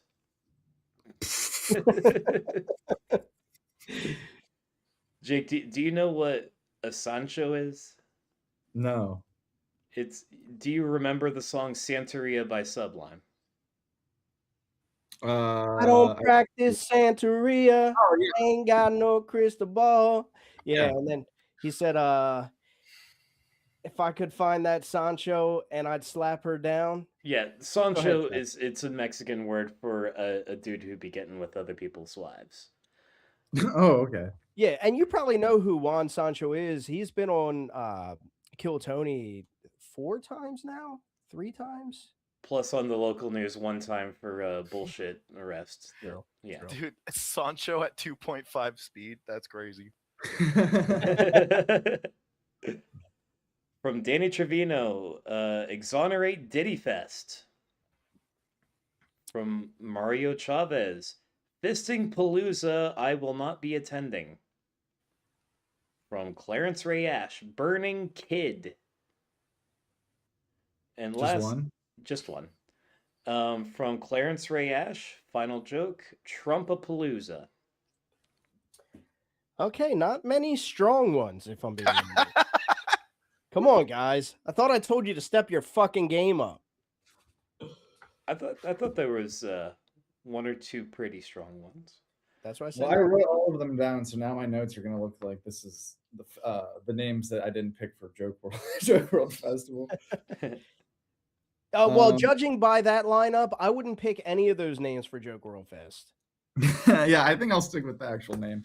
But well, this is first of all, I'm impressed with how many people submitted jokes.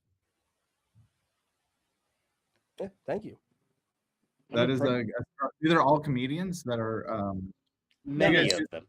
So I don't think any of them are. A lot of them, most of them, no, because you have Lindsey Campbell in there. I think Trey Campbell. No, it was just Trey Lindsey's. wasn't in there. Juan Sancho was in there. Blazing Nana was in there. Jake Coulter was in there. Yeah, Jay Coulter. So they're all comics. The rest are like that. That's the point of this podcast, is to kind of like inspire. So if you think you're like the funniest person in your friends group, come join. Or you know what I love? People that talk shit on comics online, or like you see them on Reddit or whatever talking about people that have been on Kill Tony, and they're like, oh, this guy sucks. It's like, oh, okay, well, dude, come join Comedy Writers Guild on Thursday. You can see how good you are. Yeah. And I would also, sorry. I just said I like that.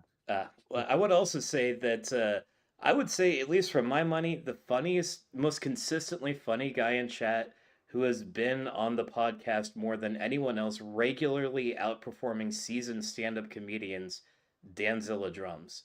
And he's never done a mic. Never. And he's fucking hilarious, dude. He actually won our award. We give out we're celebrating 15 months now. So we've been doing this for a little over a year. And at our 1 year anniversary, we did an award ceremony. And Dan won 2 awards, and one of them was most prolific person to be on the podcast. And then he won the funniest joke. So we give out awards too. That's fun. Dude, Dan's got to get to a mic. That's awesome. Yeah. You hear that, Dan? We've been fucking telling you, dude. Yeah, the #1 comedy publication in the whole fucking world is telling you to hit a mic. Hit a fucking mic. Yeah. Damn. It's like when Bam Margera told me to try to ollie. Oh, I fucking did it, bro. Yo, did Bam Margera talk to you, Pinky? You want to tell us more about that? Here, I'll give you 10 minutes. Guys, mute your mics. Was there a woman named Bam who came to beat him up? Oh my God. We'll come back here, honestly. This is a good time. Oh, dude. Anytime, brother. We appreciate you being here. So do you have somebody who you think was the funniest? Let me go through these real quick. I liked the chair part on Cuckfest, because we are actually going through right now being like, how many chairs, like this is something I've been going through, how many chairs we need for our festival. So I liked the little chair part of that. Midget Festival is something that would sounds hilarious to go to. So it didn't really fit the prompt, but that made me smile. Methamphetamine Fest, that is a nice play on words there. Mm-hmm. Peg Fest, I like the shock value there. Same with Anal Leakage Fest. I was expecting at some point to hear like Anal Rape Fest or something. I felt like that'd be a very norm. There was Anal Gape Fest. You don't know our audience. They would all attend that. That's funny. Let's see what else here. Ice Fest got a good laugh. I think the hardest that I laughed was Committed to My Husband Fest. I'm gonna go with that one. All right. And that was from Juan Soncho Villa. Yeah. Hell yeah. Juan Soncho. Like I said, he's been on Kill Tony, I think 3 times. We'll find out here in a minute. He's a seasoned comic. He's awesome. And he's also known, that's why it's so funny, for trying to hook up with people's wives. Yeah. But dude, oh wait, never mind. Yeah, never mind. Fucked it up. I thought it said not committed to my husband fest at first. Never mind. Keep going. That's a perfect joke by him. Keep going. Yeah. Okay. I just spazzed out there for a second. Pretend that didn't happen. I would like to say thank you for coming on, man. Pinky, also thank you for reaching out to him, even though I've been busting your balls a lot tonight. Shut up. You want to talk about how cool you are for bringing him onto the podcast for a minute? Yeah, dude. I can't wait to be on porta potty duty in fucking St. Pete, bro. We'll get the tattoo down there. Thank you guys for having me on. This dude. is very fun. And I'm also, definitely down to do it again. We'll get up after this, but also if you're comfortable with it, I'd like to send you out a free Comedy Writers Guild shirt. Hell yeah, dude. That'd be awesome. Yeah. I'll rock that in a future video for sure. Awesome. I appreciate that, brother. And yeah, I'll say and that's no strings attached. I just want you to have a shirt. You don't have to don't feel obligated to wear it in a video or anything like that. I just want to give you a shirt. And then Is there anything that you would like to plug? That's what we do at the end. We already talked about the festival, but plug everything right now. Travis has also put all your links in the description, but Thank you, Travis. please go ahead. Well, yeah, thank you guys for letting me talk on this platform today. It was very fun. I like what you guys are building here. I think it's great for comedy and would be down to come back anytime. If you are interested in comedy news and people's, the comedians that you probably know and love and new specials, podcast appearances, anything related to their life, just follow us on all of the social media platforms at Joke WRLD. And the main thing, really, we're just going to keep making comedy news for the foreseeable future. But the main thing is this comedy festival. Really want this to go well. Transparently, 70 comedians have all signed contracts, so I really need you guys to come out to this thing. It would be just utterly embarrassing to not give them a good crowd to perform in front of. So if you guys love comedy, which you obviously do if you're watching this show right now, go to jokeworldfest.com, or just the links are probably all over our social media, or the Instagram, Joke World Fest Instagram. Check it out. They're still on pre-sale right now. We've made them the cheapest that they can be to try to break even and pay all these comedians and not get completely washed out. I know it's expensive, but we're going to make it worth it. If you come to this festival once, you'll be a seasoned veteran as far as a comedy fan goes. You'll have seen people like Fitzsimmons. You'll see people like Colin Sledge, like young, hungry guys, Pat O'Neill who just became the new regular. There's just different levels. DeRosa, all these people. Watch our video if you want the full lineup, but it would mean a lot it's to see any of you there, especially if you said, "Hey, I saw you on Comedy Writers Guild," and that'd be very cool. So yeah, thank you again for having me on. We'll do this again soon. Yeah, absolutely, dude. I'm gonna be promoting the fuck out of that for you. Because we had Timely Rain on here, we've had Colin Sledge on here, we've had a few other names that you are actually having a part of it on Comedy Writers Guild. And that's what I do. Like, I'm just like you. I don't want to be in the spotlight necessarily. I'm trying to just have a platform for you to be in the spotlight. So I'm going to be sharing it on my TikToks and Instagram and all that stuff. And we're going to fill those seats, dude. Hell yeah. Thank you, Harmon. And thank you guys all for having me on. This is fun. Yeah. Thank you, man. Sweet. All right. Take care, brother. All right. Thank you. Peace and love. Hell yeah. All right. Pinky, you've been killing it, man. So you have a couple more hours to talk about yourself, brother. I will get out of your hair.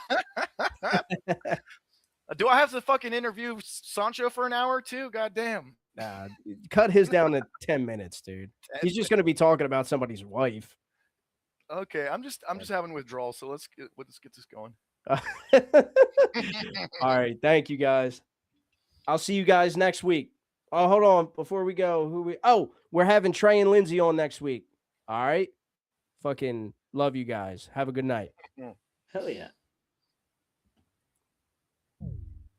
All right, so I guess we got Soncho coming on. We do, but we also have a new concept to introduce. Yeah, you do the siren this time. You gotta say, and the second joke concept is. And the second joke concept is. The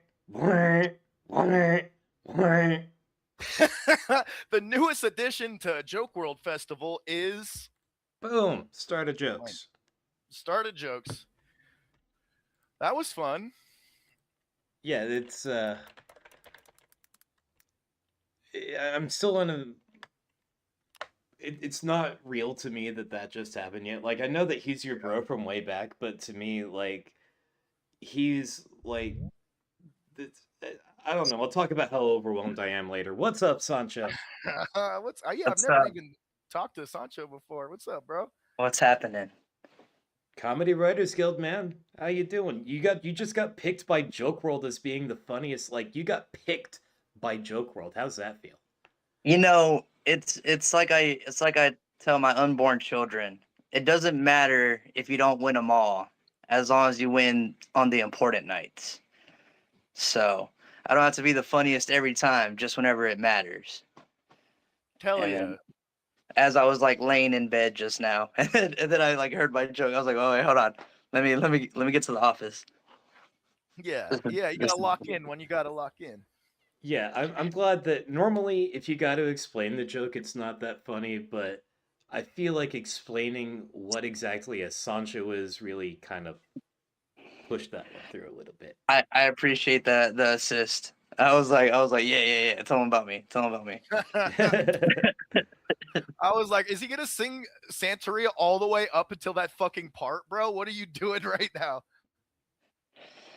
Dude, it's so funny because like people ask like, oh, why do you have a portion of your set where you explain what a Sancho is? And I'm like, for situations like this, like, yeah, if I'm in San Antonio or if I'm in the Valley, I don't have to like, go so in depth in explaining what a Sancho is. But I've set it up to where even if it's like people that know what a Sancho is, they still laugh whenever I'm like, oh yeah, it's a term of endearment in the Hispanic community, and then they're all just like, no, it's fucking not. Who is this? Who's this sociopath that's just thinking it's okay? So that's So, like you're the machine, is you saying what a Sancho is. dude, it was so because like people are like, oh man, like yeah, okay, you don't pull females like that or whatever, and I'm like, all right, let me get a few drinks in me because I was doing a show down at the Valley, so we had like a bunch of different comedians from different parts of Texas doing a roast battle. And then afterwards, we're like kind of walking down the street, and I'm just like hollering. I'm just like getting these numbers, and they're like, "Yo, Sancho's on one," and I was like, "You boys want to see? You boys want to see what I can do? You boys ain't even seen me." And then they're like, "Someone take that half a shot away from him." I wish you would have been out there when I was out there in Austin, dude. I feel like we would have had a good time. I was trying to connect with y'all, but something came up, so I didn't make it to that Monday. And then on Tuesday, I had a show in Austin, and I kept reaching out to Phil, I think, but y'all were so busy, just doing everything that the response time was a little off. But definitely next time. Or Offender was telling me about Skank Fest this year and stuff like that. So I'm sure eventually I would love to see you fight at Skakefest, bro. we'll. I should be me versus Heath. I think would be a pretty would be a pretty Yeah, or me again. given your track record with the cops lately, you're probably gonna end up arrested for child endangerment over that shit. And then I'm just like holding him in my fist. I'm like, I know my rights. And then hit him with a left. Dude, we just had this like standoff happen in my town, and like this guy like got followed from another city. So he gets home onto his property, he shoots at the dude that followed him, drops his wife off, gets his 3 kids, and goes to a different house inside of my city. And then there's like a standoff for like 12 hours, and when the cops finally go in there, there was no one inside. So people were like, wait, what? Like who were y'all negotiating with for the past 12 hours? It was awesome. So now I have a new skit idea that I'm gonna do. Where like I'm like the cop, and like the angle is like, "Come out with your hands up, blah blah," and then it switches to me, and I'm just like holding like 3 dolls, so like it shows like 3 kids. I'm like, "Hey, what's going on over here?" And they're like, "No, you gotta get out of here. This is a locked down area." All right, well, I guess I'll see you later. And it just shows like them like, "No, there's no way no one got past me. I swear, I've been secured this area," just to show their negligence, because they turned me into their enemy. Um, I'm not petty, but Officer Bodine, badge number 640, can go eat a fucking yeah. So how is that going anyway? Like, did you get off the hook for that, or did you have to pay, or what's going on? Right. So for those of you out there that aren't familiar with what I got going on, I got pulled over for my top center brake light. So not the 2 main brake lights, but the little small one inside was allegedly out. So I drove 4 blocks to park somewhere safe, and I was allegedly considered fleeing the police. So now we're at a point where and my lawyer, like, I was like, hey, should I like stay away from like making videos, or I don't want to stir up. And he was like, well, this all revolves around your First Amendment to make videos. I'm like, so normally I would tell my clients to steer clear, but for you, fucking go for it. And I was like, all right, bet. He's like, but you can't talk about our strategy. Don't do that. And I was like, all right, cool. So he's very hopeful that we'll hopefully get this dismissed. He it's unethical for them to promise an outcome, but just based on the evidence that he's acquiring, and then the Facebook Live video footage that I have. It seems like so. Like you just watch this back and you're like, this is a skit, right? There's no way you would go to jail for a brake light. Yeah. Well, that's good. All you have to do is not talk about the strategy that you just talked about. On the most watched episode of CWG we've ever had. Joe's gonna call me. That's my lawyer. He's gonna be like, "What the fuck did we talk about?" I'm be like, but I got picked by Joke WRLD, so it's all just jokes. If I say it's just jokes, then none of it can be held in against me, right? Yeah, no, these are all jokes. I'm not really that self-obsessed. Anyway. But yeah, that's fun. All the events that I go to in my town now, like the cops are just like staring at me like a piece of meat, and then I just like look over at them with like the most innocent look. I'm just like, and I just keep scampering around like. In the event that you Soncho one of the police officers' wives, are you down to like drop a track about it like Afro Man did? So one of my other video ideas is like, oh man, like I'm talking to one of my friends and he's like, man, why'd that cop be so hard on you? I was like, oh, I don't know.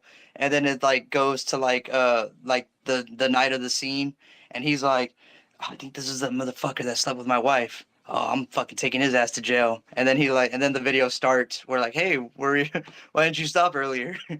I'll be like, what's up, man? So. Yeah, I'm going over where the line is drawn between defamation and satire. So that's that's the line that I'm treading. But my lawyer's dope. He has like a person that was an investigative journalist for years that's now an attorney for him. And she's like willing to like give me like legal advice like already on the house, because I've already paid my dues and stuff like that. And so that's cool. Yeah, it's comforting to have a lawyer that is, because some of the ones that I called, like immediately they were like, "Oh yeah, no, like there's nothing I could do for you," and I was like, "What do you mean?" And then this guy was like, "Oh nah, like I was hoping you would call me," and I was like, "Yeah, we're out here. You're my guy." So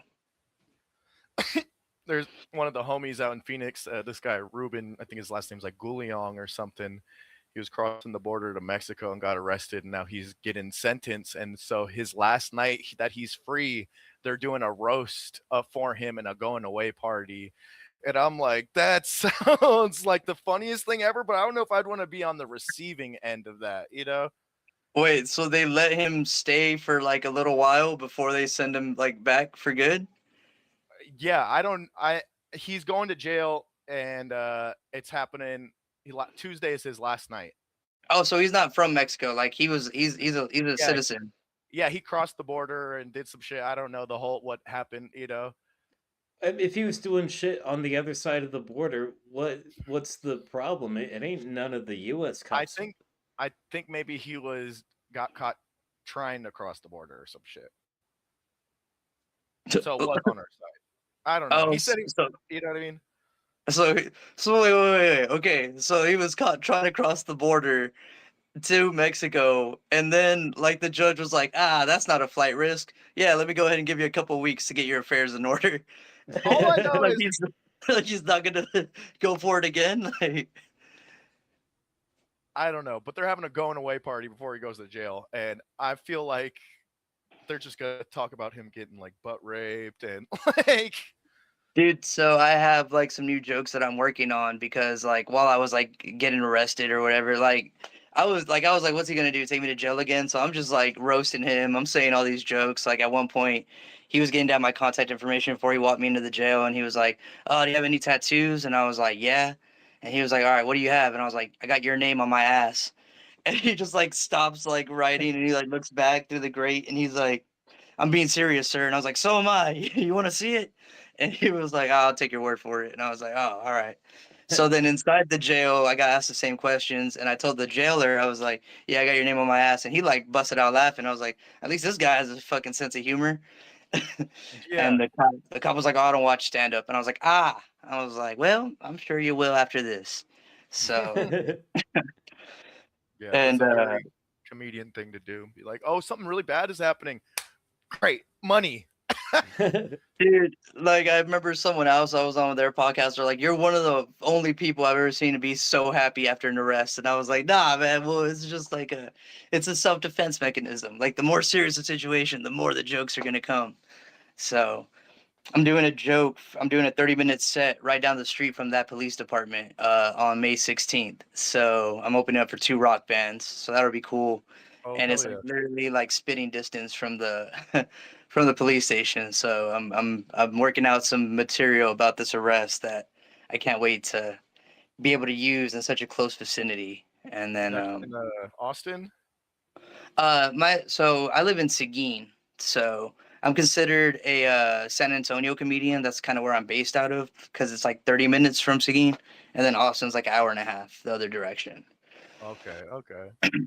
So shout out to Seguin Police Department for really following your guidelines and policies. Gotta give them a shout out, right? So how is the getting back into Soncho shape going for you? Good, man, good. I mean, this angle is like kind of like lower, but like, I mean, that's what I really look like, I guess. I'm down. I started at 199 pounds. I'm down to 175, 174, 175. So I'm down like 25 pounds. The goal is to be back at 160. So I still got like at least 15 more pounds to go. But it's funny because I like people have been responding, like females have been responding to my DMs a lot like sooner, and I'm getting like a lot of compliments. And I'm like, I knew you bitches were lying. I knew y'all didn't just care about a good sense of humor. I fucking knew it. Sons of bitches. But so that's cool. I got a couple of dates coming up. But I mean, it's not like a date. I'm not gonna get a girlfriend, but it's more like I'm trying to be a more formal type of man. Like, oh man, like your husband's in jail right now. Like, well, I'll take you out for some food. It's been a year. I think you need some companionship, but stuff like that. Nothing too out of hand. Win a date with Soncho. That'd be That would be a good segment for this show. Yeah. And it's not like the viewers, it's like some of our viewers that are husbands just volunteering them. Yeah, I feel like we need some spin-offs. Yeah, that sounded like legally troubling now that I think of it. But you can't tell me who is the husband. That'd be so like I gotta talk to like these people like like I would talk to any wife alone at the bar or where I find these people. Or just like that's actually a good idea. Like you interview the husband to win a date with their wife, and you don't get to see the wife. Like a blind date, except you're just dating these. That's a legitimately good idea. I like that. We're gonna set that up. Y'all set it up. Y'all let me know. I got the interviewing skills when it comes to ladies on point. And I still I'm still in contact with Maya, and I always tell her, I'm like, yeah, whenever you come to Austin, we'll get married or something, and then we'll have our ceremony on the Comedy Writers Guild. Just stuff like that. Just long running jokes. I love it. That's what I really appreciate about this post. Like those Sam Bass jokes fucking crack me up every time. Me too. I think one of my comments was Sam Bass Fest. I think is what I put as like one of my answers to a fest to not go to. I read several comments along those lines, and I think one of them got enough to read it. It might have been yours, but yeah. No, I would go. That seems like a fest. But yeah, there were some other fests, and I was like, whoa. Let's talk about this. Some of these sound kind of nifty. Like, like a Diddy fest sounds bad, but whenever you consider that Diddy's in jail, it's like, all right, maybe it's not too bad. Like, that could be a very big networking opportunity. You don't know. Like in the same way that Epstein Island is now a chill hang now that Epstein is gone. Yeah, like you wouldn't go to the Twin Towers during 9/11, but afterwards, like once it's all cleaned up in a memorial, now it's like like we'll never forget. One love. All right. So that does bring us to the end of our 15 minutes. Anything you want to plug or shout out real quick? Yeah, no, I just, I got shows coming up. Follow me if you like to see skits and then also see clips from like my past 3 Kill Tony performances or new jokes that I'm working on. Sancho Pancho Villa on most handles. And then on there you'll see all my shows coming up. I am doing a big theater show in Iowa on June 26th or June 27th. I'll be in Iowa, Dodge City, doing a theater show. So that'll be cool. Hell yeah. Dude. It's good meeting you, dude. Likewise, good to talk. Travis, you right here. You know, baby. Sí, y tú también, güey. All So right. I have your name tattooed on my ass. Thank you. It's such an honor. All right. Good to have you, man. Peace All right. and love. See y'all later. Dope shit, type shit. What am I supposed to say? Oh, guys, ready to hear the joke concepts, the punchlines? Is that what it is? And you got to say what the concept is. Oh, the newest addition to Joke WRLD Festival is. I might have timed that wrong, but all right. A bell or something. First up, we have Philip Castor, and Philip Castor said, "Dick Goosed." Next up, we have Dan Zilla Drums, and Dan said, "I'm not sure if this is a joke for the concept, but people loved it.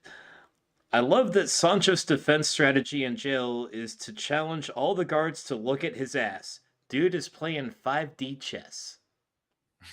Truly. Next we have Rory Godden. Rory said, "Sean the Canadian effing leprechaun running around the grounds checking to see if the women have their panties on." Hell yeah. They don't. That's what's so great about it. Next up, we have the man who never has and never will win CWG, Pickle Rick Silva. And Pickle Rick said, "New addition to the Joke WRLD Fest is Harmon Comedy, stealing the show halfway through and talking about his success as the Memphis Strangler." Well, I'm buying a ticket. From Clarence Ray Ash, Clarence said, "Memphis strangle off between Montgomery and Harmon." That'd be crazy. What do you know about fighting people with similar names and all right. William Montgomery just breaks his back over his knee like fucking Bane. I mean, it wouldn't be difficult. Like Harmon, he's like fun-sized. A lot of Harmon love tonight. Yep. Next we have Phil Lombardo, and Phil said, "Drunk tank." Next we have Phil Castor, and Phil Castor said, "Hairy pie eating contest." Alright. Hey. From Phil Castor, ass kissing booth. From Phil Lombardo, newest edition, joke swirled for the bullies. Like swirled, like swirly? For the bullies. Yeah. From Russell Shoggins, World of Horrorcraft. For the horde. From Jacob Offender D. Legal, he said, naked midget wrestling.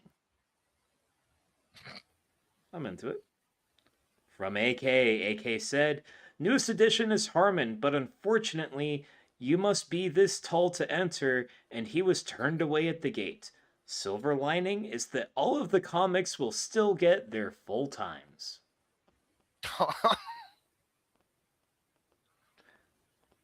And next, we have Phil Lombardo. And Phil said, Newest edition is Harmon Comedy bumping some comic.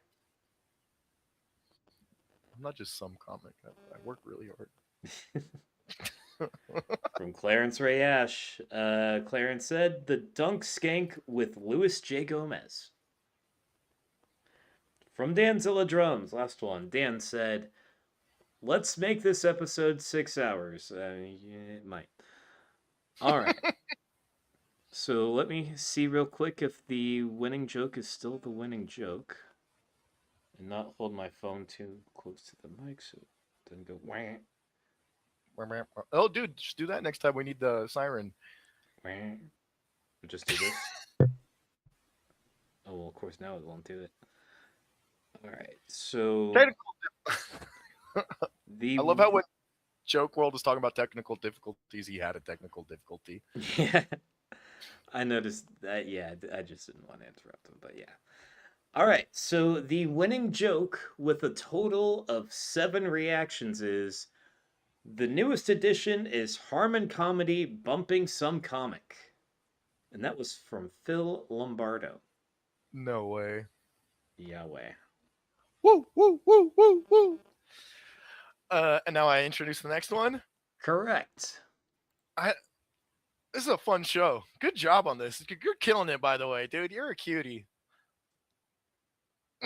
Are you guys ready for the next show content? Travis and Harmon drink Topo Chico. What does Pinky drink? Or Pinky drinks? Come. There we are, baby boy. Hello. Our part 2 came out of the documentary. How are you feeling? Yeah, man. Thomas really did a really amazing job on that. I'm so proud that I picked him. So proud. We're so proud of someone who call us proud boys. I just saw my friend doing a video, a friend from high school doing a video. For the first time in like 15 years, I haven't seen him, and he's got a big on his stomach. It just says "Proud Boy," and I'm just like, I actually don't know what a proud boy is, so I didn't know how to take that. But I was like, man, he's changed definitely. Whatever that fucking means, he has changed from high school. What is a proud boy? What is that? It's us, bro. We're just proud to be Americans. No, isn't that like a isn't that like a group? Isn't that like a niche group of people? Yeah, kind of like the Comedy Writers Guild. My understanding, and this is a quote, these are not my words. Yeah. The Proud Boys is Antifa for people whose Vietnam is not having a girlfriend. Okay. I've had a couple of girlfriends. That's okay. I mean, I still don't really get what a proud boy is, but that says a lot more about it. That's shit. It's like 4chan Republicans, basically extremists. Okay. Yeah. No. Okay. Yeah. This dude. I mean, I could definitely see that. I could definitely see that for sure. And it's like tattooed, like big, just like under his chest, like right across the stomach, in huge block letters. I'm like, I'm very proud, very proud. And he only puts out videos of him working out in his garage. I'm like, all right, something's happening here. I don't know what it is, but this guy's got a message for the people. Yeah. Yeah. So how you doing, Pinky? You haven't talked very much during this episode yet. Yeah, I know. Hey, so Travis, I got something to tell you about me before Pinky answers that real quick. Hmm? No, I'm just kidding. Go ahead, Pinky. How your shows going? You got a lot of shows lined up. Is that chaotic or is that going smoothly? No, I'm losing my mind, dude. Enough about me. So the documentary, beautiful work. It No, really, that was all Trey. He really set it up and put it together. I gave him notes on what he did. That was my you know, I for the documentary wise, I really didn't do much. He was the fucking mastermind. The first edit he showed me wasn't even like an edit. It was just like his idea of what he had. I would have released that, to be honest. It was so fucking good. He really he did that with a couple of with the posters too. He did like the first thing he showed me. I was like, that's you don't even have to change it really. I mean, here it is. I You're feel just like I feel like it definitely could have been cut as like a horror movie, like a psychological thriller. yeah, that would be a funny edit to do. There's definitely enough footage of me, you, and Offender at 4 a.m. to make like a weird thriller out of that. That shit was man, like you said it the other day, like I kind of every once in a while I kind of wish I was back there in the at the Airbnb just at 4 a.m. just fucking chilling with you guys. Yeah. No, That was yeah, really cool. yeah. We weren't even doing anything. We were just talking, Yeah, we're just like chilling, just hanging. I mean, it really yeah, that was awesome. we were like it felt like we'd known each other like our whole lives. That was what was really nice about it. Like I mean, I wasn't nervous about this, but I was kind of hesitant about the idea that I'm not too social. Like I'm not great with social, especially new stuff. I'm I'm not like I don't know. I don't know what the fuck to say. Like just like right now, you know, and it really like it again, like you said, like it was like we'd known each other for years. It was really nice. And I mean, Offender made it easy. He's just such a fucking cool dude. You hear that, Offender? You hear that, Jacob? You're a cool dude. Yeah, I wish we had more time with Atiba too. He was awesome. Dude, he really, I mean, I've said this to Harmon before, but he's the one that got me into stand up. He's the one that told me to do this.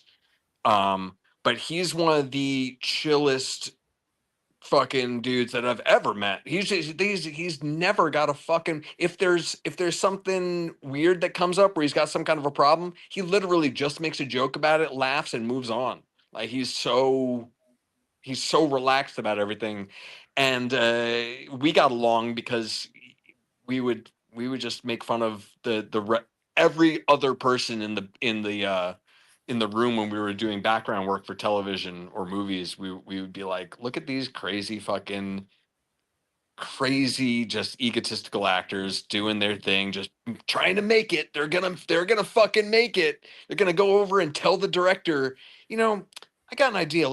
How about I say something in the scene? I know I'm just a background extra, but how about I say something? Like people would literally do stuff like that, and me and Atiba are in the background going, "What the fuck is happening here?" He was just cool from the start, man. Yeah, that sucked with the weather. The weather was in the way for that one. Yeah. Luckily, we got back though. Like that was what was worrying me, man. I got scared for that when his flight got delayed.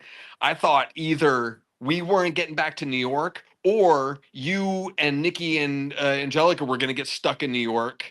And I wasn't worried about everybody else because I didn't buy their tickets. But like I'm gonna have to do something for these guys because I'm the reason they're here. Like everybody else showed up on their own. Fuck them, you know. But these three are in trouble. So Yeah. no, I remember you and me were talking about that at one point. Like you were like, what do I do if it keeps snowing? Do I just like live with you or whatever? Like, oh shit.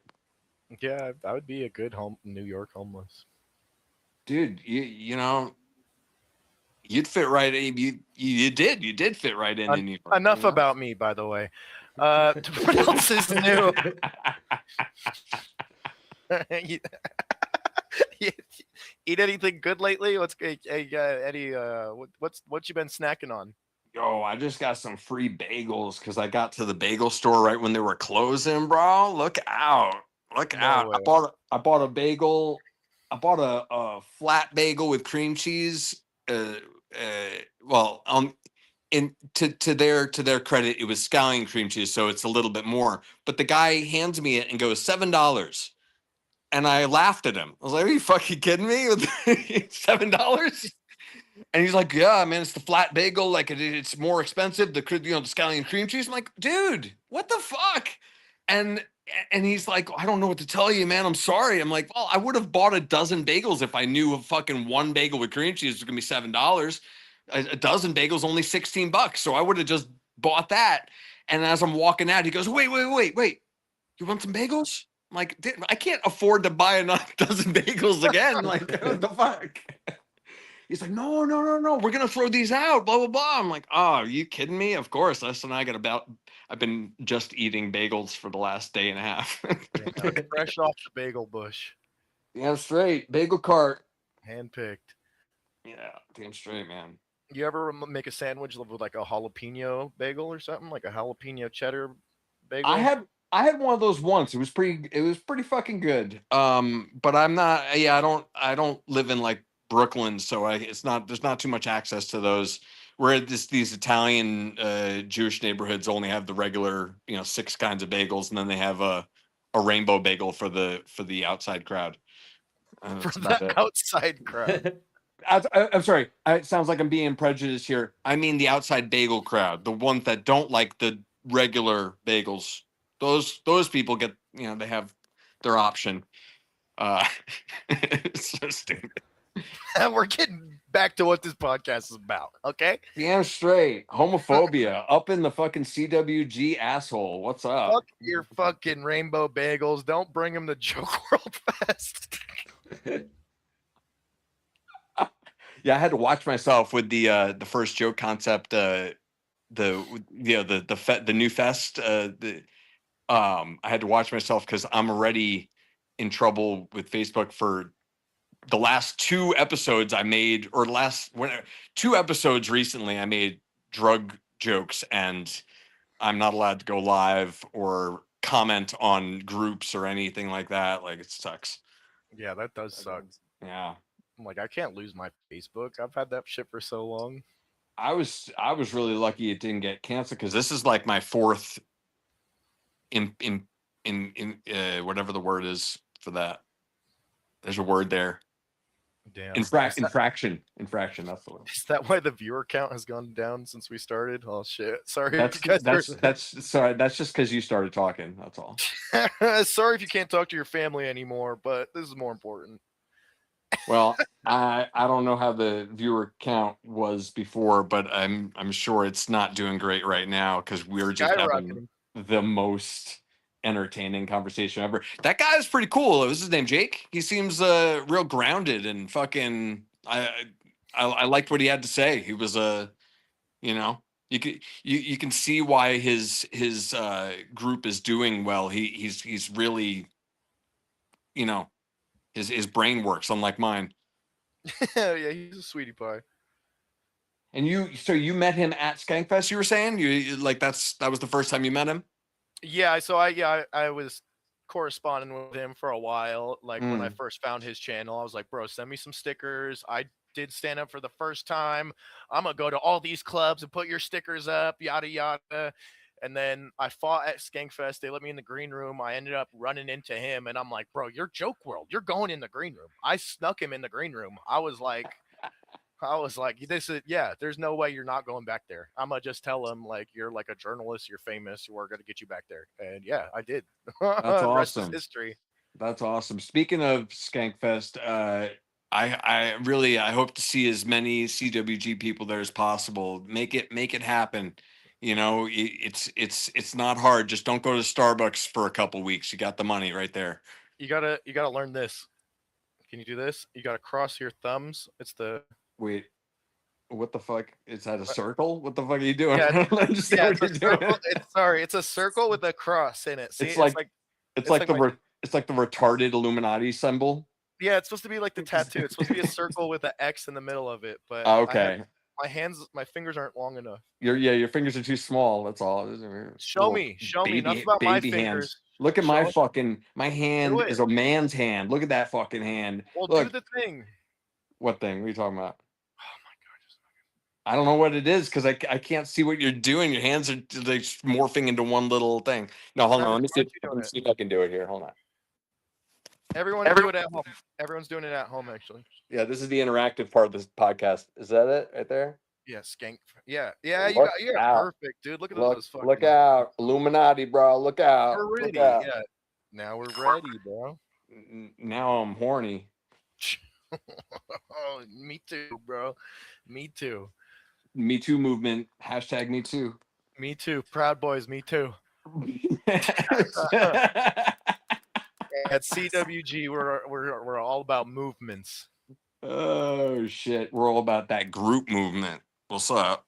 That's what I'm talking. I'll see you in. Hey, speaking of movements, anyone who likes entertainment, no, anyone who likes good acting, there is a fantastic show on Netflix called The Spy, starring Sacha Baron Cohen. It is surprisingly good. I like spy stuff anyway, and I love him. I just watched it because he was in it, really, but it turned out to be a fucking. I'm about to watch the last episode after this. It was a really good show about a real. Apparently, it's a true story about a Mossad agent in like the 80s or something like that. I forget when it takes place, 70s or the 80s. Really good story though. Fucking. Either of you heard about this? No. No. But I would also It's- like to give out a recommendation. If you guys need any workplace death videos, I have a 4chan forum I can link to you. Way ahead of you, bro. I passed through all that in fucking high school, dude. I can't. I'm pretty. It's like Ron White says about his drinking. Like he did all the drinking for his whole life early on. He should have like spread it out. I did all my fucking death videos back then. I'm pretty wiped out on that shit. It's just it doesn't do the same thing for me anymore. It's just like just tragic. It's like But that was before Ukraine and all the videos of like the hand grenades being dropped from drones onto people who are already fairly dismembered. Yeah, I'm good. I'm good. It's different if you're not a racist. Yeah. If I had some real some real thoughts on society, I'd probably like it a little more. But I don't give a fuck. So Dude, it gets real silly when you have some prejudice in your heart. You should just get all of that by watching Your Mom's House live. Your Mom's House live. Yeah. They do the prejudice thing and the death video thing all in one. There you go. It's a gateway drug. I don't know if they still do. Anyway, I don't know if that it's been show's a still while. going. I don't know. Yeah. I think there's comedy to be found in those snuff films. Like there was a particularly good one. It was in Mexico, and dude was just driving by this dude. He was on the side of the road. Looks like he'd been shot in the face, and like his eyeballs are hanging out and stuff. And dude like drives past him, and he says in Spanish, like, "Hey, buddy, hey, you don't have eyes, bro. Nah." Just keeps on driving. That's actually that reminds me of like the last one of those that I saw. It wasn't a video though. It was just an image of a guy's face that had been removed from his skull.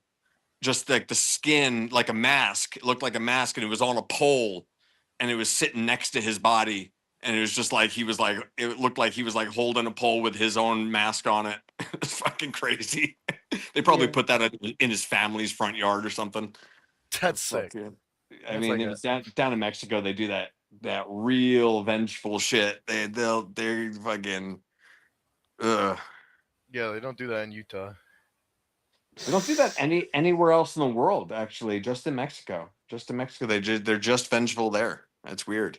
I mean, they do a lot of similar shit in the Middle East, but the difference is, like in the Middle East, they sharpen their blades first. Very, very considerate. Very considerate. That was actually one of the jokes I made when I was in Amsterdam. I was like, in America we have trauma. I know the rest of the world doesn't have any of that. And I went off about the fact, like, I'm sure you guys have trauma somewhere in your history, but America, we got trauma. We got that real.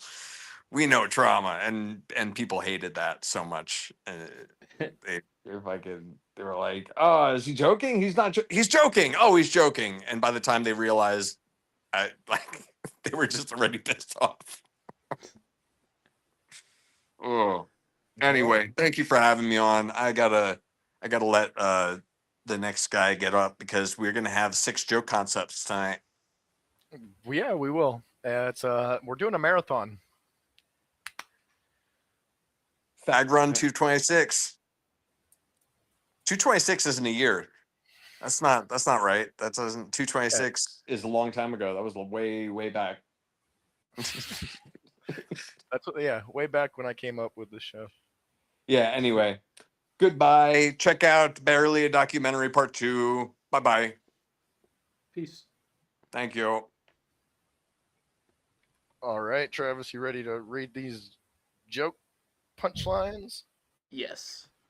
All right. So first up, oh, I know. Feel it, man. First up, we got Mario Chavez, and Mario said, I'm not sure this is okay. Yeah. Pinky looks like he'll drink hooker pee out of the hot open ass of an immigrant with a cleft palate. All right. Maybe I shouldn't have made these about myself. Next up, we have Russell Shoggins, and Russell Shoggins says, Pinky. Bro, what? This should have got more reactions than it did. Russell Shoggins said, Pinky drinks puberty blockers. Why'd that make you laugh so much, bitch? What the fuck?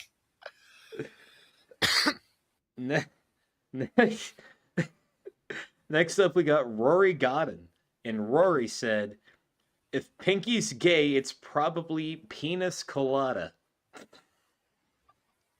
You don't have to be gay to enjoy those. Not at all. Next, we have Danzilla Drums. And Dan said, Pinky drinks to forget. And that was literally the one thing they told you never to do.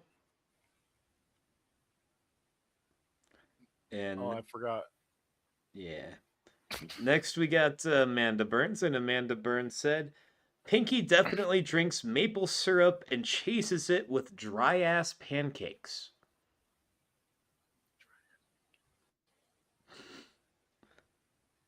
Next up, we have Mario Chavez, and Mario said, Pinky only drinks the finest of Cambodian breast milk. Hell yeah. Yo, put me on. Next, we have AK, Alex Krieg, and AK said, Pinky drinks testosterone coffee that he got from a hairless Puerto Rican that cries a lot. I got his book right over here. Hell yeah. From Jacob Offender D. Legal, Offender said, Pinky drinks body brain. From a hairless Puerto Rican. Mm-hmm. From Kyle Yankowski, Kyle said, absolutely drinks shower beers. No, not usually. Just sometimes. From AK said, Pinky drinks attention wherever and whenever it's available. I was an only child. From Kyle Yankowski, Kyle said, he drinks a dirty martini, and by that I mean a dude named Martini who peed in his beer. I don't think I've ever met anyone named that. That's what we're going to name our child. From Mario Chavez. Mario said, Pinky looks like he drinks tall, cold glasses of Chihuahua piss. Damn, I hope not. Definitely not short, warm ones. From Clarence Ray Ash. Crash DDZ said, Pinky drinks 2 in the stink juice.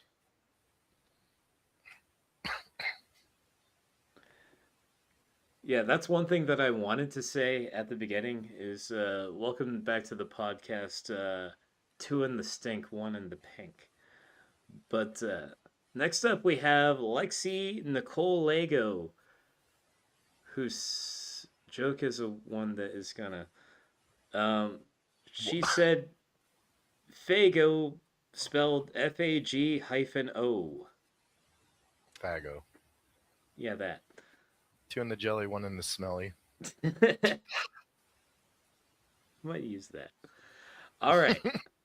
So the winning joke with a total of 8 reactions was Pinky looks like he drinks tall, cold glasses of Chihuahua piss, and that was none other than Mario Chavez.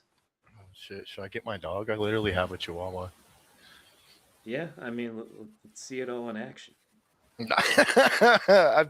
Should I try and get my dog to piss in a cup? Yeah.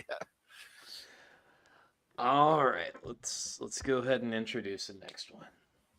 Okay. Are you guys ready for the next show concept? The next show concept is the last thing you want to hear at a brewery show. Boom, started jokes. Started jokes. That's fun. I feel like you ever play that game You Don't Know Jack back in the day? Yeah, I did actually. And yeah, now it's Jackbox. Mm-hmm. Yeah, I like the. Yeah, I feel. Yeah, it's still all right. I was getting ready to say something. My train of thought is derailed. This is why we have Armin. Yeah, it's hard to like stay focused and like right now I have the chat open too. I'm like looking at the chat and stuff. Yeah. And then like I don't know Soncho, and you're like asking him personal shit, and I'm just like, thank you for helping me with that, because I'm just like, you do comedy? Yeah, no problem. Yeah, it's thankfully Sancho he gives a lot to work with. Like, he just got arrested, he's losing a lot of weight, he's been on Kill Tony a bunch of times, he fucked my wife, that type of thing. Yeah, do. It is cool that you guys like keep up with people. Like there's like reoccurring characters or whatever. Yeah, well, I mean, I might have known that information regardless, just because Sancho was just in the news and shit. That's crazy. Yeah, I think I also seen like a lawyer react to his arrest. I don't think he was like on like that one dude, Bruce Rivers CLR, or like Audit the Audit or anything, but some lawyer did a reaction video and was like, what the fuck? He just drove normally 4 blocks. He didn't even speed. That's not fleeing. Wait, so is this the last one? It is. We did 4? I was gonna say this has been a long show, huh? Yeah. Joke WRLD is the Karen Jones of the CWG universe now, with the longest interview. I'm down. Mario, you have a message in your inbox. All right, so just in case Mario dropped off of the face of the planet, I'm gonna scout for a 2nd place runner-up real quick.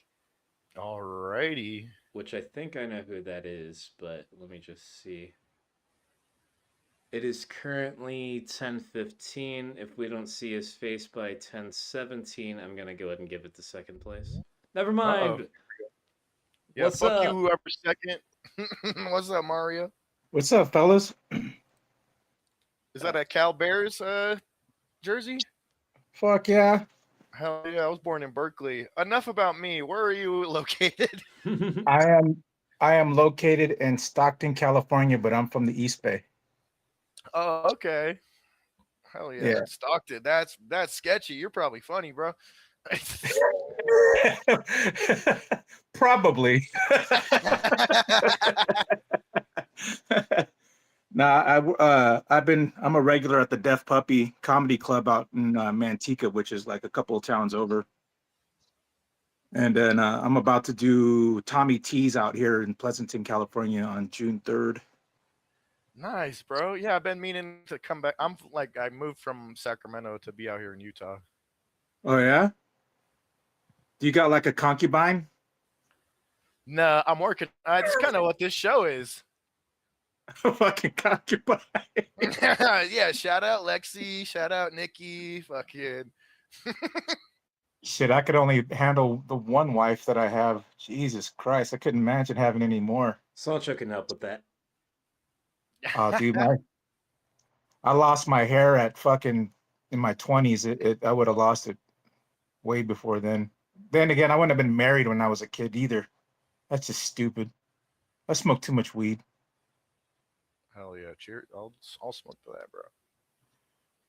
Yeah, I was writing jokes earlier today, is like trying to think of like ways to ungay yourself by doing extra manly shit. like, you know, like not like eating a corn dog from the side. Like a corn on the cob. What the fuck? Yeah. Because eating it that way is gay. Dude, I think I have a gay sneeze. I hate when people hear me sneeze. I wish I could fucking manly that up somehow. You gotta let it out, dude. Like I heard people like that hold sneezes in, like they can get a fucking aneurysm. That's a shit way to die. That's a pussy way to die. A fucking aneurysm from sneezing. Do you die from a pepper shaker? Man dies at Olive Garden. Dumb ways to die. The waitress is still like above there, like grinding. Like you gotta tell me when to stop, guy. He's like drooling. Fucking his eyes are bloodshot. Like the worst way to die is like if you're doing something gay. You don't want anybody to know about. That'd be a fucking horrible way to go. That's why you got to eat the corn dog like that. You never know when you're gonna go. Uh-oh, he might have just gone. Where'd you go, Mario? That'd be crazy. Damn. Well, good thing I don't do no gay shit. So that you'll never catch me with that gay shit, fool. So we're good on that. But I probably will die soon. Mario, if you're gay, remain silent. Interesting. That's crazy. That's crazy. This is a gay show. Hell yeah, I'm down for it though. Yeah, we could be allies. Yeah. Just because I'm not gay doesn't mean I won't suck a dick in solidarity. Hey, dude, whatever it takes to be famous, right? Yeah. You want to meet Nikki Fox at Skankfest, bro? Sure. Do you know who that is? No, and I also can't make it to Skankfest this year. Oh, you fucking bitch. You fucking bitch. Yes, you can, dude. Nah, it's like pretty close to finals week. And like I'm taking all of that school information and turning it into cool CWG shit. That's the same reason I wasn't in New York. Reason I'm going up to Washington is because, you know, it's the summer and I only have one easy online class. And hell, I mean, Joke WRLD Fest is about a week before the semester starts. I mean, if something amazing happens to me financially, I could go to that. Hey. Well, we'll talk. We'll see. Maybe, maybe if... Never mind. We'll talk about this after. I gotcha. And it's driving distance too, so I ain't got to buy no plane ticket. Although my car takes premium, so it might be even more expensive. But I don't know. We'll see. Yeah. Right, Mario? Hell yeah. Yeah. He agrees. Damn. That's crazy. I don't think that's crazy. He's gay, and he's in my hometown. Yeah, let me see if he said anything. No, he didn't. No. I wonder if he thinks he's still talking to us. He's given us all different types of examples, like fucking Forrest Gump, like to be, or Bubba Gump to like not be gay. Oh. No. All right. Hopefully he comes back pretty soon. I got to take a piss pretty badly. Damn. What a show. Yeah, I mean, worst comes to worst.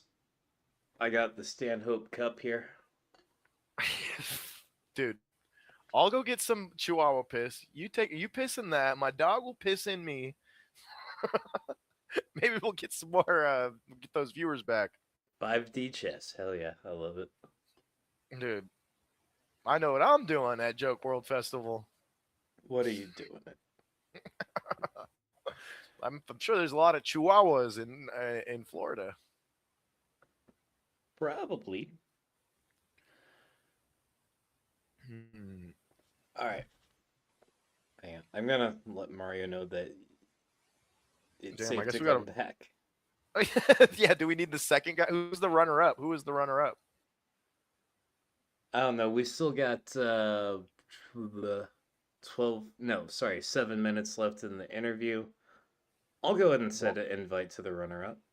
Who's the runner-up? You'll see when if they respond. Yeah, if they respond. If my fucking Facebook loads. If you don't respond, you're gay. Yeah, if you don't hop on, then you're gay. What about that? All right, runner-up. Check your DMs. Unless you're gay and you drink pee-pee.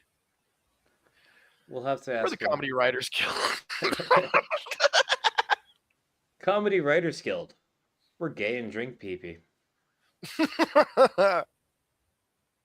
It's not as easy as it looks. Folks. Yeah, no, the Topo Chico sponsorship just fell completely through. We're trying to get some of that PP money now. Pinky's Lemonade. Is it true that you piss pink? I heard that. Only sometimes. After the New York trip, yeah, for sure. Can't imagine. I can't wait to see who this not gay person is that shows up. I don't know.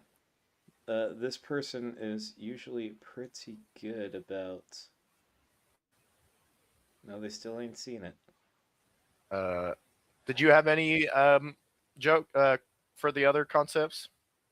Do I have jokes for the concepts? Yeah. All right, we'll go through them. First concept was Joke WRLD Fest is in August. Make up a fest that you, wouldn't attend. I don't know, working microphone fest. Newest addition to Joke WRLD Fest is me with a microphone that isn't hooked up correctly. Travis and Harmon drink Topo Chico. Pinky drinks... you know what? Also Topo Chico. He can get bitches too. Last thing you want to hear at a brewery show is... I might come up with an actual joke for that. Last thing you want to hear at a... Alright, for me personally, it's no Modelo's. Yeah, we don't have Modelo at the brewery. Yeah, that's all I drink. Like, I have a short list of beers that I will engage with, and it's Modelo, Corona, Pacifico. That's basically it. All other beer is nasty to me. We got to try the El Norte. Yeah, and I do, because Nashville is like that too. I go to a bar around here, and there's like no fucking normal bars. I mean, the only normal bars that serve like real beer are in like Broadway, and it's like $20 for a single beer. And then you go to like, somewhere else, and they're like, oh yeah, we have like... I swear, like some of these breweries, they just put like a bunch of hops in a coffee maker and let her rip. It's... Not our beer. Great stuff down at Talisman Brewing Company. We do a monthly show. Next one is 22nd. May 22nd. Please, the beer will not make you blind. It won't taste bad. It will... Yeah. Yeah, I'll go once. I just need some of my Mexican corporate piss water, and I'm there. They steal the water from the villages, bro. They could be using that water for AI, dude. That could be used for those fucking posters. Dude, AI would be so much cooler if they started feeding it beer instead of water. Bro. Yeah, isn't that what Elon was trying to do with Grok? Just get a... Yeah, that's what happened. He just started, filling up Grok with fucking Bud Light, and then next day it's like, I'm Mecha Hitler. Let me undress your children. All right, we're gonna go ahead and call that Time, great interview. Mario, great interview. Yeah. Lexi, who, yeah, it was Lexi, by the way. It was Lexi, Yeah, and she didn't come on my episode. she did not. All right, let's go ahead and reintroduce the concept.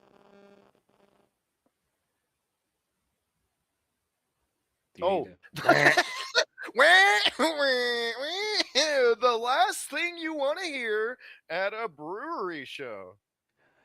All right, from Amanda Burns, we have the beer yeast was actually made by Lizzo. From Kyle Yankowski, Kyle said, Bob's colostomy bag just burst all over the kegs. From AK said, last thing you want to hear as you're about to go on stage is, Harmon just entered the building. God damn, I knew I shouldn't have worn flip-flops. From Dan Zilla Drums, Dan said, the last thing I want to hear at a brewery show is the sound of an aggressive, angry German soldier approaching from a distance. I'm not sure when you do want to hear that. From Dan Zilla Drums, Dan said, this is the only joke concept 3, by the way. Don't let him fuck off, Dan. There is one more. There might be one more. From Crash DDZ, Clarence Rayash. Clarence said, next on tap, we have a first-timer about to hops on. He's barely ever told one joke. Jesus. From Dan Zilla Drums, Dan said, the last thing I want to hear at a brewery show is my intrusive inner thoughts about buying rope. Rope? Alright. From AK said, we need your help. Wait, sorry. We need you to help us remove your mom from the men's bathroom. From Phil Lombardo. Phil said, this guy looks like he hangs people's faces on a stick next to their lifeless bodies. From Danzilla Drums, Dan said, the last thing you want to hear at a brewery show is the toilet is behind your stage flushing. That was actually a concern at a, I'm not even joking, a dispensary show that I did one time. I mean, the bathroom wasn't behind the stage, but it was a very small building. From AK said, don't get tired now, Pinky. You barely did any work after the first 70 minutes. From the guy who will never win, Pickle Rick Silva. Pickle Rick said, the last thing you want to hear at a brewery show is that your wife left a short Mexican that just got off stage. Left with a short Mexican. From Dan Zilla Drums, Dan said, yeah, so when you want to get paid, you got to go find this guy named Pinky. This is what happens. And Phil Lombardo said, and next up is Pinky. Woo! From AK, our brewmaster's name is Luke Hokenberg.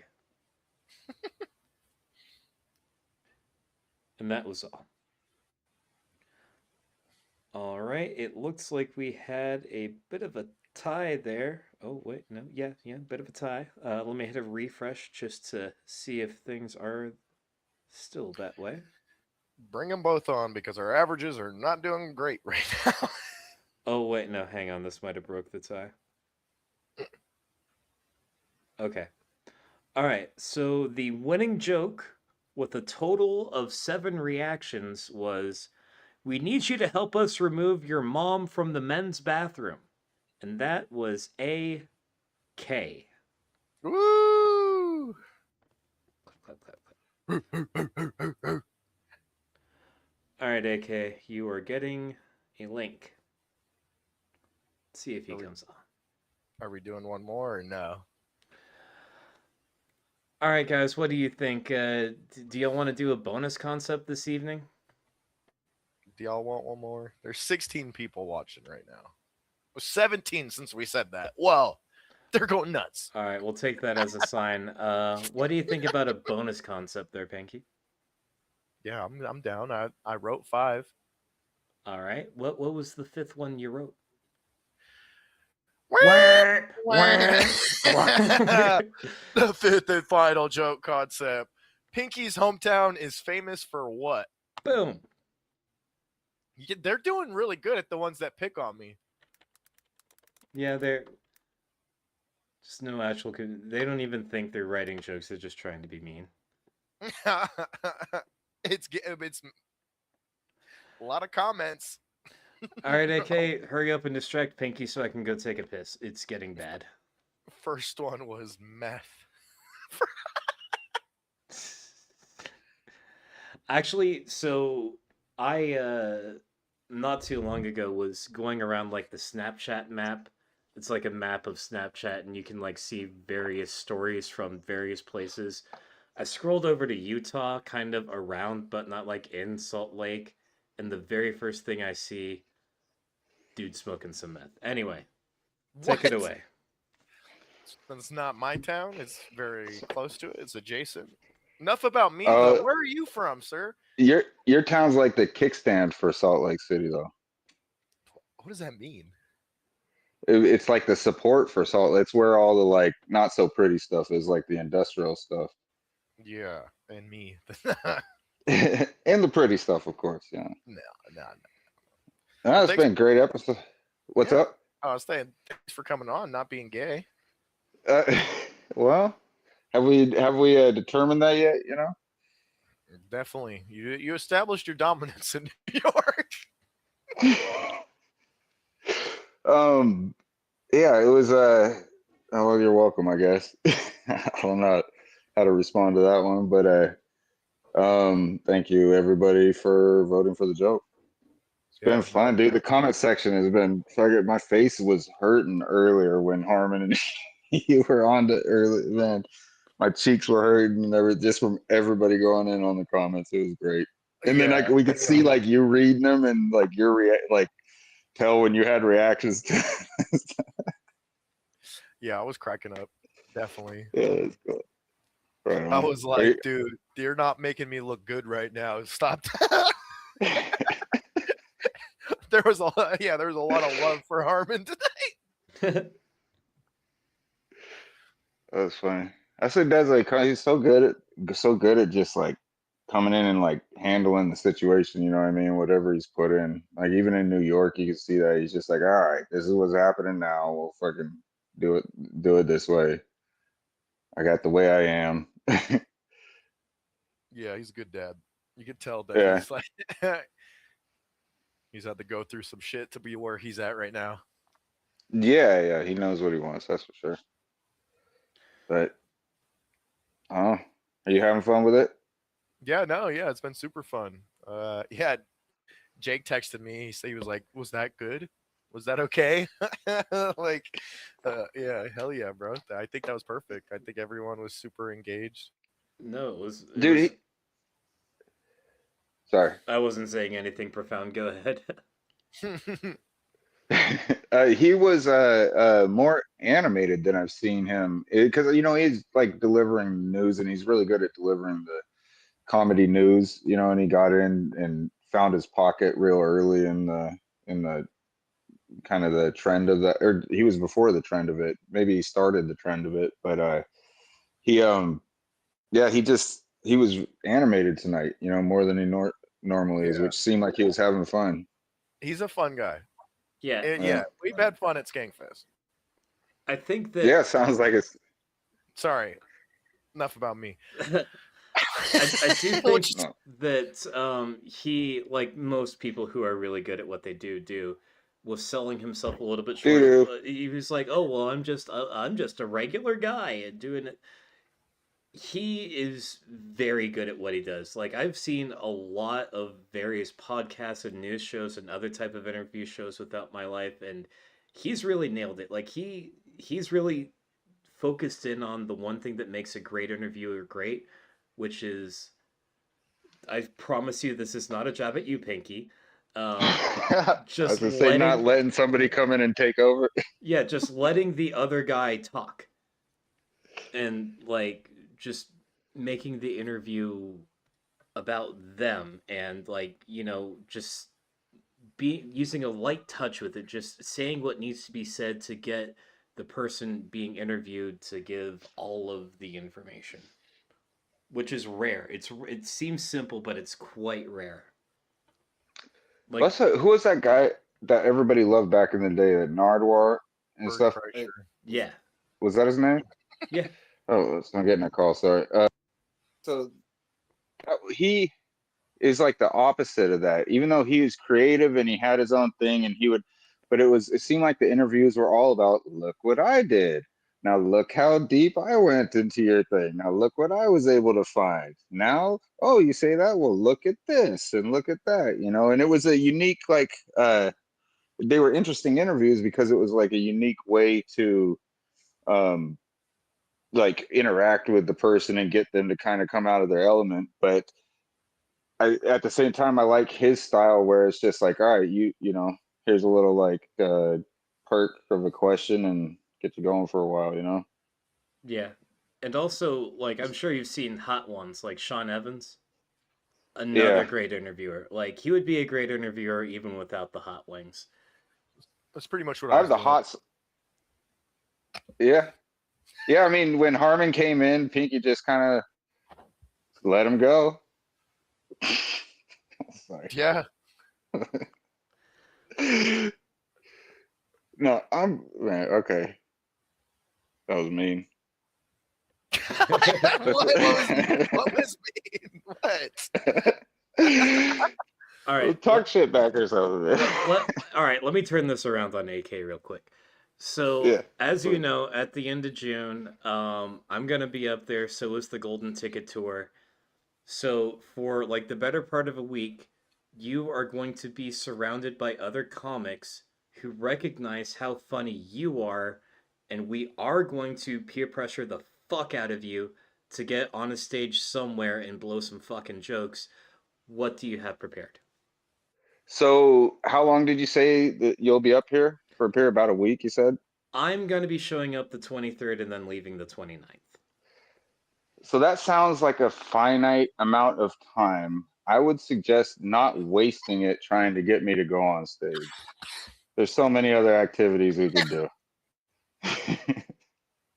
It's not a desire. Like, I love hanging out with you guys, and I love, like, even potentially being funny with you guys, and like hearing the shit you guys do, and watching what you guys do. But I, like, in every aspect of life, there's never a moment where I really want the attention that's available. Pinky is actually the example I use for when people talk about horoscopes meaning everything. I'm like, Pinky and I are both Pisces. Except we do have the same sense of, like, look, we probably have what do you think? We probably have like the closest, like, niche sense of humor maybe out of the group. Yeah. And you're the only one who like is in the same like universe. And so like anytime I see something, I'm like, oh great, I only have one person to talk to about this, but I'm glad it's you. Yeah, back at you, man. No, it's maybe that was, look at that was Pisces right there, wasn't it? I don't fucking know anything about it. Well, there's also your moon sign, your rising, your Jupiter, your Venus, your Mars. What makes us Pisces, Pinky? What makes us Paisa is that we're down ass fools. We're what? What? Oh, sorry. I thought I was talking to the other guys. Don't I have to understand it first? Dude, sock check. And this one's for Harmon. Give us a sock check. I'm barefoot right now. I don't even know better, what that means. fool. Yeah, he was counting on that. Oh man, if it wasn't like a live podcast show, I'd show you guys what I did to my foot on the walk I went on the other day. I have a blister that like covers the whole one of my toes. It went up in between it and everything. But do it. Yeah, Harmon. It might kick that fetish out of Harmon. Who knows? Do it. Let's do it. Let's show some toes. I'll show you mine if you show me yours. I mean, if That's this all didn't good, give man. it like one of these, mwah! There we But, go. Oh my god, Nikki's gonna be so happy that I got you to do that again, Travis. That's like her favorite part of the whole CWG show. Yeah, well, next episode I'll eat some kangaroo jerky and just kind of. Nice. You get Dave with that one. Oh, you must have missed it. Like when we had Nikki Oh on. no, you're right. Yeah. Were they talking about with that? Because I remember it was somebody. It wasn't Dave, obviously. It was somebody that like got kangaroo jerky here from the store. Was it Brian? I don't know. It might have been. I forget where that came from, but I have found kangaroo jerky on the store in my area. And If you look at them, look at the ingredients, because sometimes the biggest ingredient is beef in it. It's still just like beef jerky with a splash of kangaroo musk or something. I don't know. Nick, you don't need to know that. Oh shit, man! I'm excited for you to come up here, but it is I don't really have a desire to, but it'd be fun to maybe write something at some point that somebody else maybe read in their private time, but not even anything like, that I'd want like a public reading of or anything like that. So. As if I'm not giving you a public reading every single Thursday for the past Well, year this and is a fun. half. This is fun, but the interview, like these interview parts are still like, I still feels kind of different. I mean, it's whatever, thank you, everybody. I'm not ungrateful for, people thinking that some of the stuff I write is funny.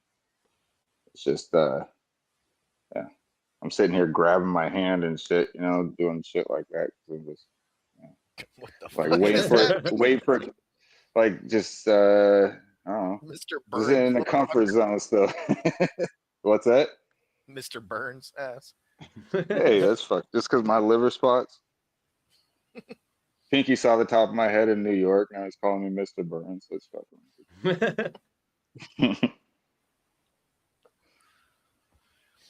Oh. Well, there, interview master. Next question, or you want? Yeah, one more joke concept. No, 10 more joke concepts.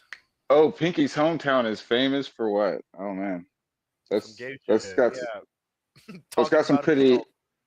Are they going after Salt Lake or are they going after Ogden? Oh, they don't care. They're just being mean.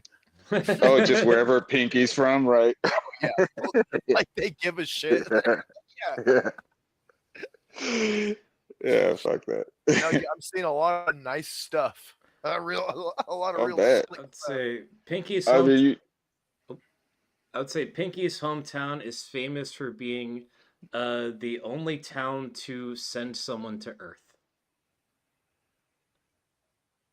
That was a stretch. We're saying you're out of this world, bro. Yeah. Yeah. He's never said that about Harmon. I'm just saying. When I was a little boy, I used to tell myself every day, one day you're going to be a part of a guild. And look at me now. You played too much Skyrim. Yeah, I'm 16 years old. I grew up playing Skyrim on my Nintendo Switch.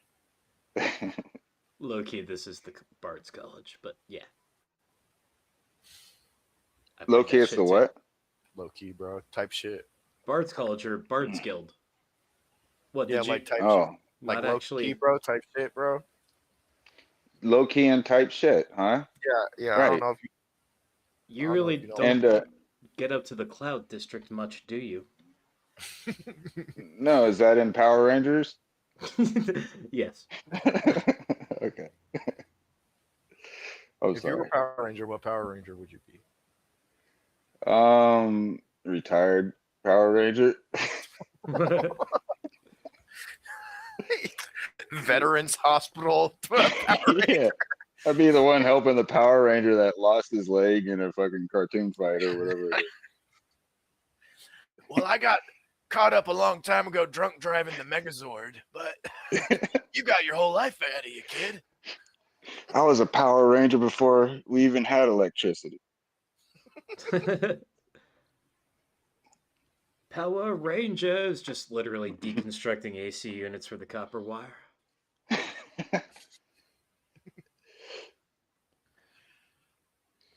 Yeah, well, we love to see it. We love to hear it. We got, AK, great job. Thank you, man. I'll get off of here so we can get somebody funnier on too, or somebody Not more possible. Not possible. lively. No, this Um, is the peak of the show. Oh, I think so. such fucking. That's I don't believe you. I'm peeking right I now. can imagine. I believe you. We got some we get some good laughs. Yeah. Is a Fender coming on, or you get to hang out with your buddy? Oh man. Probably. Hey, my brother's called me twice during this interview, so maybe you should support your brother's interest and watch the show, right?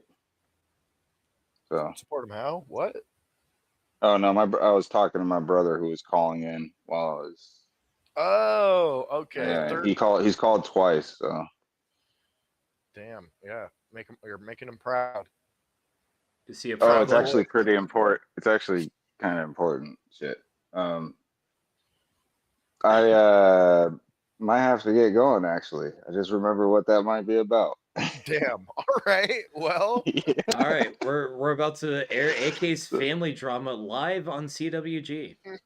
Yeah. Put it Oh on speaker. man.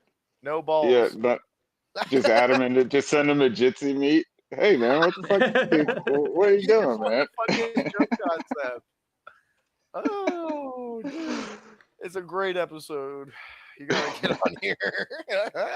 You missed Joke World. We didn't learn anything about him. You gotta tune into the Pinky Show, brother. I just want to spot. Yeah, it was cool that Joke World got to learn about Pinky and Harmon tonight. I got to learn about Pinky. I learned about the reason why I was suggesting people to fight other people, and I was like, what about Pinky? I bet he's got a low center of gravity. He could probably wrestle, and everyone was like, nah. Well, now I know why. No, Pinky's got heart though, man. That's the foundation you need. So he could do anything after that. Yeah. Killer. Harmon versus Pinky. You should get Harmon down to fucking Joke World Festival. Yeah, I don't know if he's doing fights at Joke World Fest, but Oh, that's where the skank fights were. That's right. Okay. In St. Petersburg, right? St. Pete. Yeah, that's where we did a Carnival of Combat.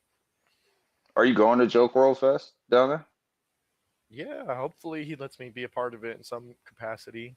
I said I hit him up saying I'd volunteer. Man, that would be sick to go down. One of my best friends from the army is St. Petersburg native. Be cool to go down there, get him to come do it. Yeah, I had fun last time. It was pretty. Yeah, it's nice down there. It's like a weird little pocket of Florida. It's not quite northern Florida, but it's not quite like Miami yet. Yeah. Tampa area. I'll see you there. Let's hope so. Hartman just said he challenges me to fight at Skankfest. He'll beat the fuck out of me. Do it, dude. I'll trade you, Pinky, please. Oh my God, do it. Yeah, fuck you, Harmon. Let's do it, Pinky. Yeah, you ain't got shit. Let's do it. Let's go. Okay. I just got excited about something. Oh, no. I would feel bad, but that's okay. We could get Trey to train Harmon. yeah, no, that's fair. Definitely. All right, man. Well, I do have to get going, but I've had a fucking great time tonight. Yeah, I mean, Harmon's awesome too. I just give Harmon a lot of shit, but I fucking love how he does the show. But you've done a great job tonight, so. Thank you, bro. I'll make sure I get a good night's rest, Coach. All right, thanks, man, and you too, Travis, and we will talk more, Pinky, if you want about that. Hell yeah. See you guys. Good seeing Travis. All right. Peace out. Peace and love. Damn. Well, I guess I gotta fight. That would be crazy. I accidentally fucking $1 Million Baby Harmon. He fucking breaks his neck on the ropes. Fucking $1 Million Baby style. Yeah. Yeah, I go to prison. I'm like locked in prison for the rest of my life for manslaughter. Whoopsie daisies. Oopsie. Well, that's the end of the jokes. No, we gotta reintroduce the concept. Pull on the next wing. That's what I'm saying. I'm the end of. I'm telling the people in case they didn't see your message. Okay. So, let's see. Pinky's hometown is famous for what? We got a lot of nice things that were said. All right. Let's see. I will read them off as soon as my phone is done loading. We got Okay. this. All right. First up, we have. Y'all understand you need to react these jokes too, right? They're getting tired. All right, first up, we got Clarence Ray Ash, and Clarence said, world's longest thin gold chain. I saw that one. Next, we have Dan Zilla Drums, and Dan said, Pinky's hometown has produced more carnies than anywhere else in the nation. Harmon Comedy said, gonorrhea. And from the Dave said, homosexuality. And from the Dave said, Armin looks a bit gay today. And that was all. All right, so we have like a 4-way tie. Let me hit us with another refresh. Bring all 4 of them on. Fuck, I might. Oh, another joke just got enough reactions to qualify from the Dave. Ever worked dentists? Yeah.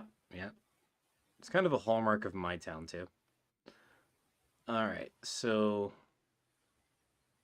one of the people who won has already been on. So the remaining 2, the first one was Pinky's hometown has produced more carnies than anywhere else in the nation, and that was Dan Zilla Drums. The other one was world's longest thin gold chain, and that was Clarence Rayash. Fuck it, we'll just bring them both on. Hell yeah, that's what I'm talking about. All My mama got me this chain, bitch. Get on here. If you don't, you're gay. Use promo code Pinky on your hemorrhoid cream, bitch. All right, both of y'all got links now. Go ahead and hurry on in. Travis, how many spokes are you working with? How many spokes? 17. Yeah. 17. What the fuck? Yeah. Ooh. Hey. Got someone? What's up? We can't, or can we hear you? No, I don't think we can hear you. Is he pranking us? He might be. Got him. Clarence, are you pranking us?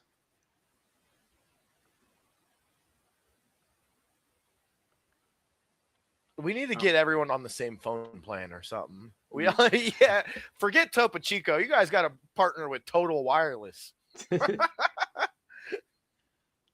All right, Clarence, we can't hear you, but if you want to keep talking, I'll interpret what you're saying and say it out loud. I don't know what he sounds like.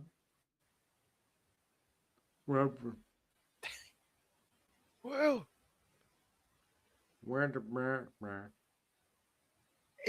it worked when I was on Sauce in the City earlier.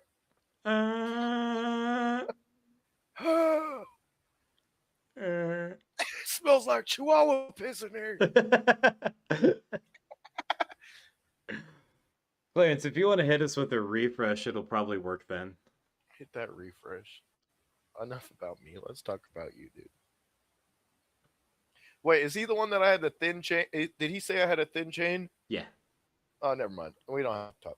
Who's the other guy? Bring him in. Or Dan, where are you at? Dan, where are you at? Get rid of this guy. I sent him the link. God damn it, Dan. He said he can't. He can't? Wow. Well, what an episode, huh? Did we just bring on a fender? Let's wait for Clarence to come back in frame, and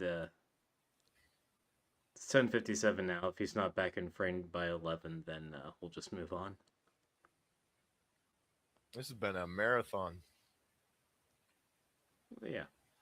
It's going on 3 hours. It's been fun.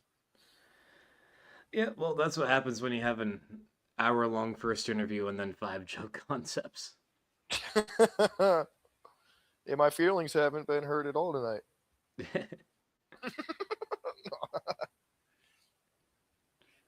Harmon said, bring in offender. Clarence just overdosed. You still got a couple more. Oh, there he is. There he is.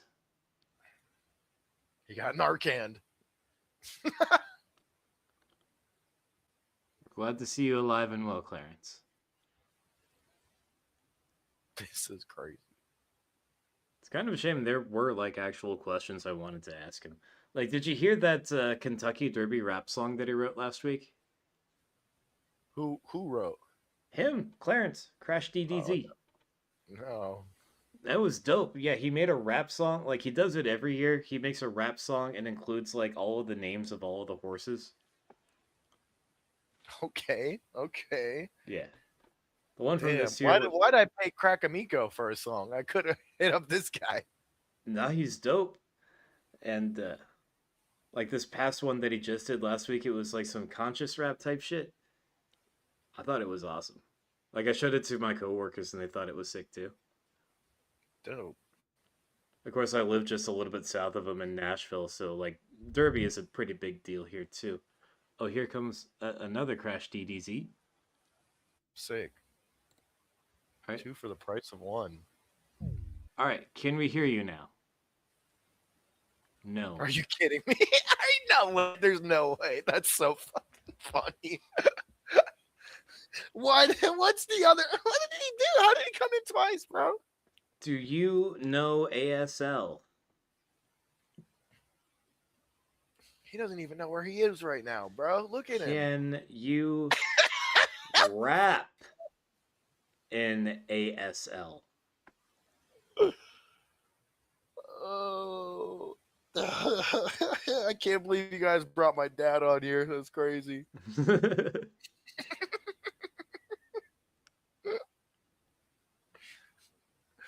Pa, where you been, Pa? Come back to Ogden. I had a show at the brewery, Pa. You never came by. I'm doing real good now, Pa. I'm going to Joke WRLD Festival. Oh.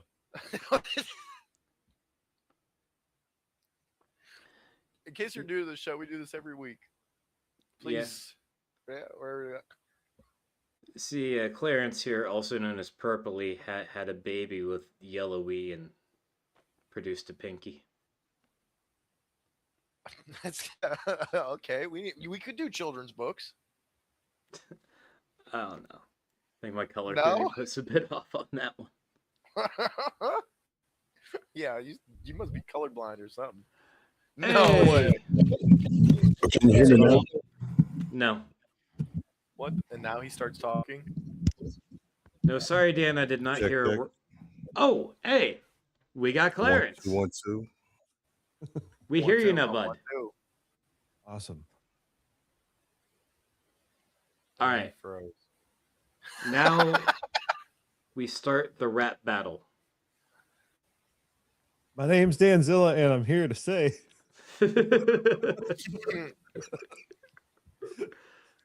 My real name's Clarence. I have nice parents.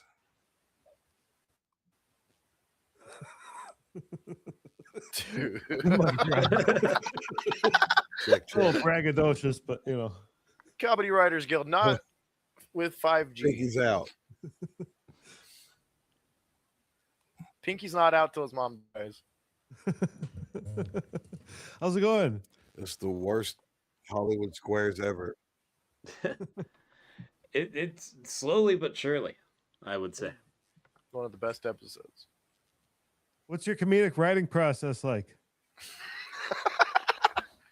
Yeah, what's your favorite joke you've ever written? I don't know any. I'm watching. I don't know. I'm watching the video to see what I So say. like when you were creating the rap about the Kentucky Derby, like what were you thinking about like when you did that? Pretty much the disparity in the wage gap between men and women. It's been pissing me off a lot. Yeah, dude. Fuck that. Yeah.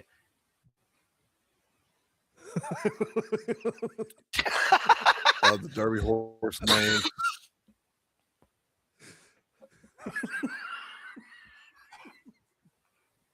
Clarence, out of what you just said, we heard Derby horse.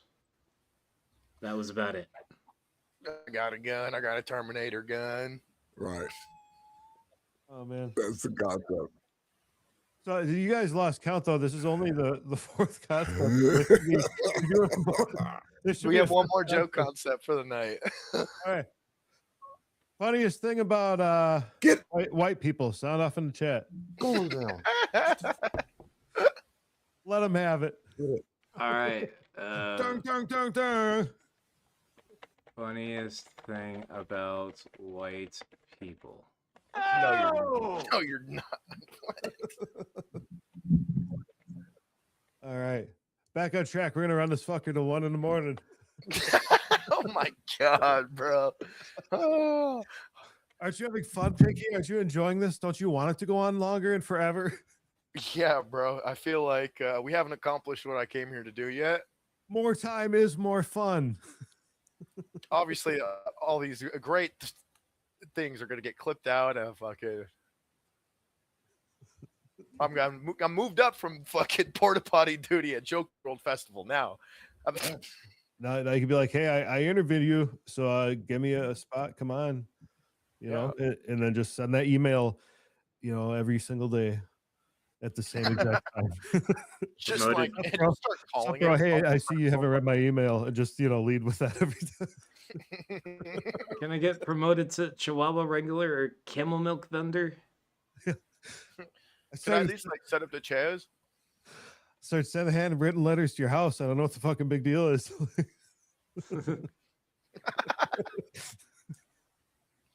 I've been like sending packages to the venue you're doing the festival at. I just wrap them really, really well just to make sure they get there safe. I'm starting a new business. It's called Pinky's Powders. Where'd he go? Yeah, dude. Damn. He's still good and frozen in place in the bottom left, like Han Solo frozen in whatever it was. Is he on? Is this guy in Australia too? I wish. Keep him as far away from me as possible. That's so fucked up. Oh, I can't believe we got one more. This is like fucking Red Bar. 12-hour stream. Anybody actually participating in this? 15. No, he didn't put it on for real. He's fucking with us. Oh yeah, I just checked the screen. I'm not seeing it on the screen here, Travis. Are you lying? Oh, I did. I'll put it back. Wait. Yeah. You don't have we don't have anything to do tomorrow. Yeah, I mean, yeah. you can do All I everything got you need to is do a tired. 10-hour shift, bright and early. Yeah, I'm sure you can do it tired, right? I usually do.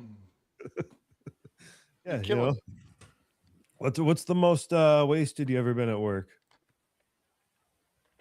And what were you doing? What kind of job was it? What's the one job you shouldn't have been drunk at? Yeah, Travis. Oh, that's the joke concept. What's the most irresponsible fucking wasted thing you did at work? What's the worst thing you've done at your current place of employment? And tag them.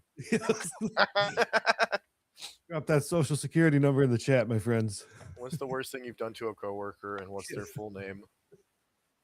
What's the most you've ever wronged someone, and what is their full name, and how are you going to write it? How are you going to write it tonight? What's the most illegal thing you've ever gotten away with? What's the worst thing you've ever done to a kid? What's the nicest thing you've ever said about Israel?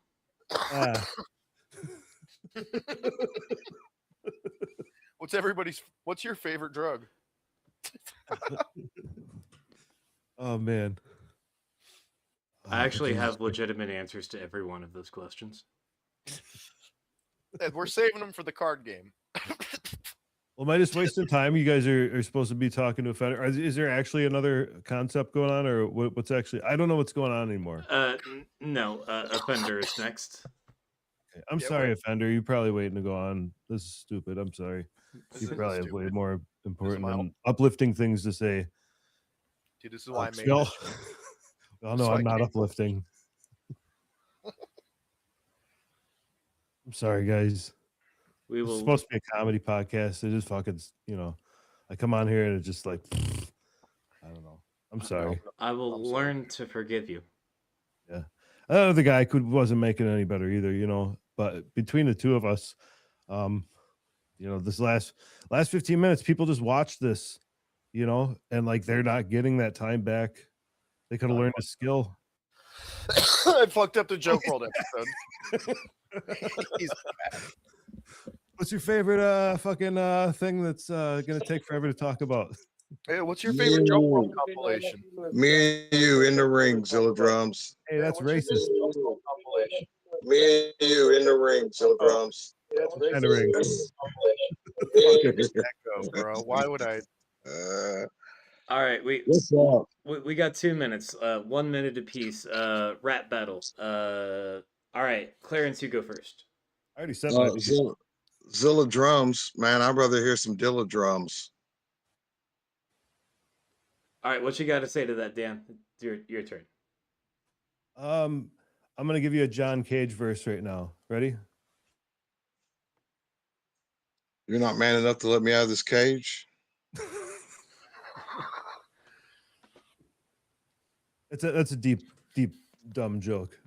Despite all his rage. Let's look up John Cage later. Now let's turn the page. I know I look like a fucking a rapper, but I actually am not skilled. I'm not a rapper. What's going on, guys? Epic night. It was a Joke great World.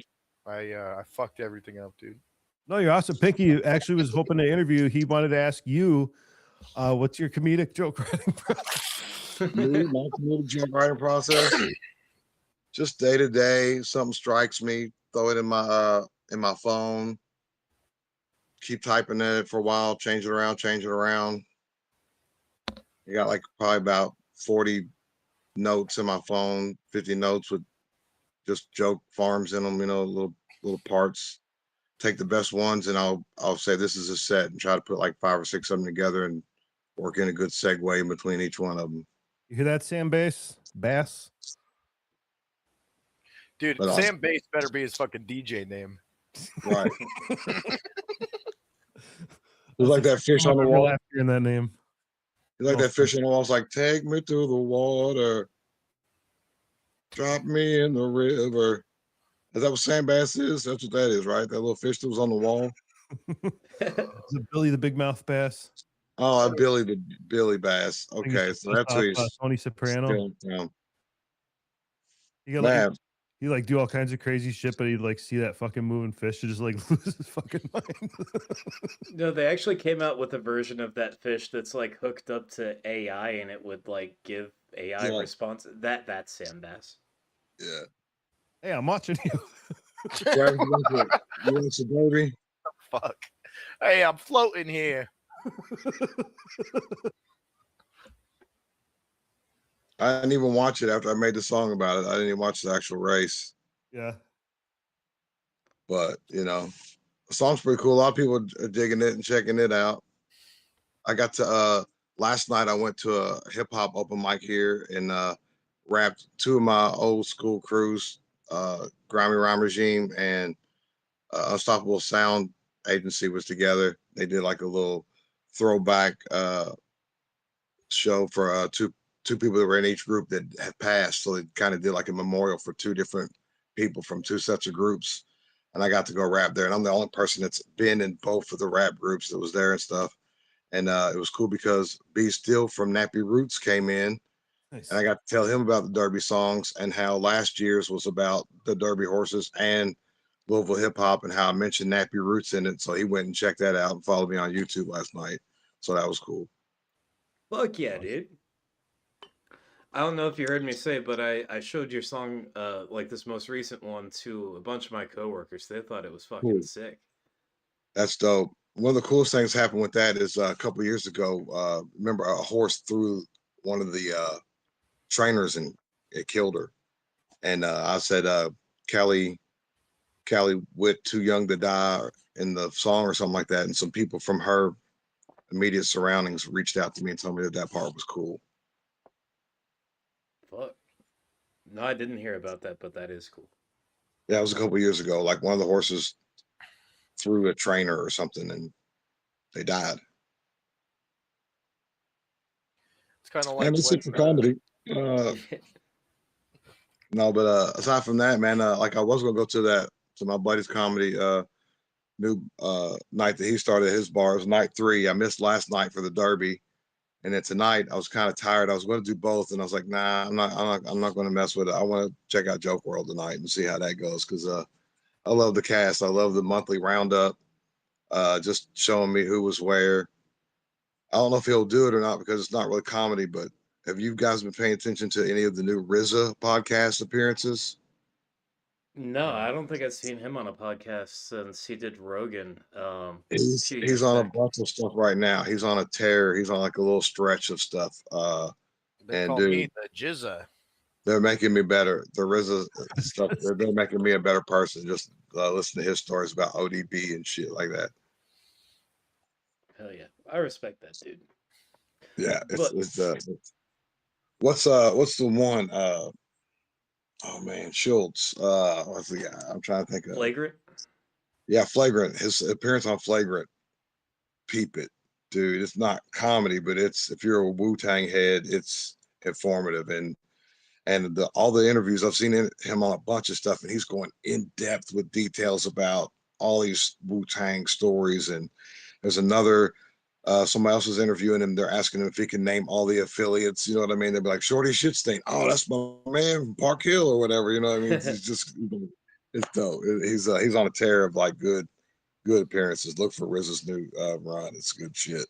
For sure. All right. He's making me laugh in the chat. I'm sorry. So who's the winner of that joke concept, Travis? And I will say this before I bounce off here, man. Peace. Thanks y'all for having on me here. I think I should have got that first one. I mean, it wasn't the best, the burning kids was a funny ass joke, and it's but that was a fun. I like the concept tonight, but man, I just want to say keep doing what y'all doing. And Shut up, bro. No, not you, Dan. Sorry. All right. Well, thank you both for coming on. Thank you for rap battling for us. Not really, but yeah. All right. No, I want to talk some more. What's up? Yeah. You guys never asked me like what my writing process was like. We know vape pen. Yeah. Take a hit and exhale a joke. I mean, that's not far off from my writing process, right? Except unironically. We've all been there. We never got into yours, to your creative writing process. Creative Writing Process Guild. That's my writing process. I want to get to know more about Pinky. Pinky, what'd you do this morning? Hit the fucking weed pen, dude, and I'm like thinking of jokes, dude. And that's kind of like how I write my jokes, dude. Like, you use a pen, huh? Crazy. First I hit the pen, then I hit the pen. You know what I'm saying? Bro, pen and paper. That's crazy. I hit the pen, the hockaloogie onto the paper. That's why Joke WRLD said you gotta hit a mic, dude. Yeah, I gotta do it. Yeah, dude. You gotta do it. Joke I could be funny in Wisconsin. It's every man's Hello, dream. Wisconsin. What's that? Give it up in the comments for Danzilla drums, everybody. I've been trying my best to make this go as long as possible. You're doing a great job. I'm sorry, but for real, instead of Burning Man, he said Burning Kid. So like, what was your mindset when you thought what kind of place were you in when you wrote that? Well, first I just started thinking of the different festivals that you've got, and what type of festival you got. You got Lollapalooza, you got Woodstock. You know what I mean? So it could be like a dildo fest at Woodcock. There could be all types of festivals that you go to. I had the Tilt-A-Whirl on there. Nobody liked the Tilt-A-Whirl. The Tilt-A-Whirl is awesome because, especially if you're hitting the pin, because you always think you're going to hit the other Tilt-A-Whirl and you never do. But every time you just made it out of a wreck, out of a crash. You just barely have that wreck, and it's exciting. That should be there. Those are just types of things that ran through my mind. I mean, when I'm on the Tilt-A-Whirl, I'm not worried about hitting the other Tilt-A-Whirl. I'm worried about what are these G-forces gonna do to my vomit, and how do I get a change of clothes? And why didn't I let the big girls get in first? Yeah, that's and always funny. Is that the favorite joke you've ever written? Oh, no. What's your favorite joke of yours? Well, let's see. My favorite joke probably is just talking about my beard. It's one of the first things. Right after the pandemic, dyed my hair, my beard purple. Went to an open mic for the first time, 2020. Got up and was just like looking at the crowd. First thing I did was react to a guy who had hit on my girlfriend earlier, but then I started talking about my beard and her hair. And I just came up with something like my mom was, people asked why was the hair purple. Well, mom was a groupie, and she used to go on tour with different rock bands. And last summer, she went on tour with Electric Mayhem. Or when I was born, she went on tour with Electric Mayhem. And I say I'm half Muppet, and I'm a mulatto. Animal is my dad. That's what I'm talking about. Then my newest joke here. I'll tell you a joke I wrote. Okay, here's one I wrote recently, and this is all based on where I went to some place that was having a raffle, and then something else happened on the way home that made me think about those two things, and I put this together. I went to a place the other day, and they were having a raffle. I walk in, and on the table there's a raffle ticket already there. I said, "Whose ticket is this? Somebody lose a ticket?" They said, "No, they just left." They said, "Whoever gets here can have the ticket." I said, "Okay, cool." Immediately, they said, "Next raffle, I've got a ticket already." I just got there. It's less than 5 minutes. I'm already in the running for whatever this raffle is.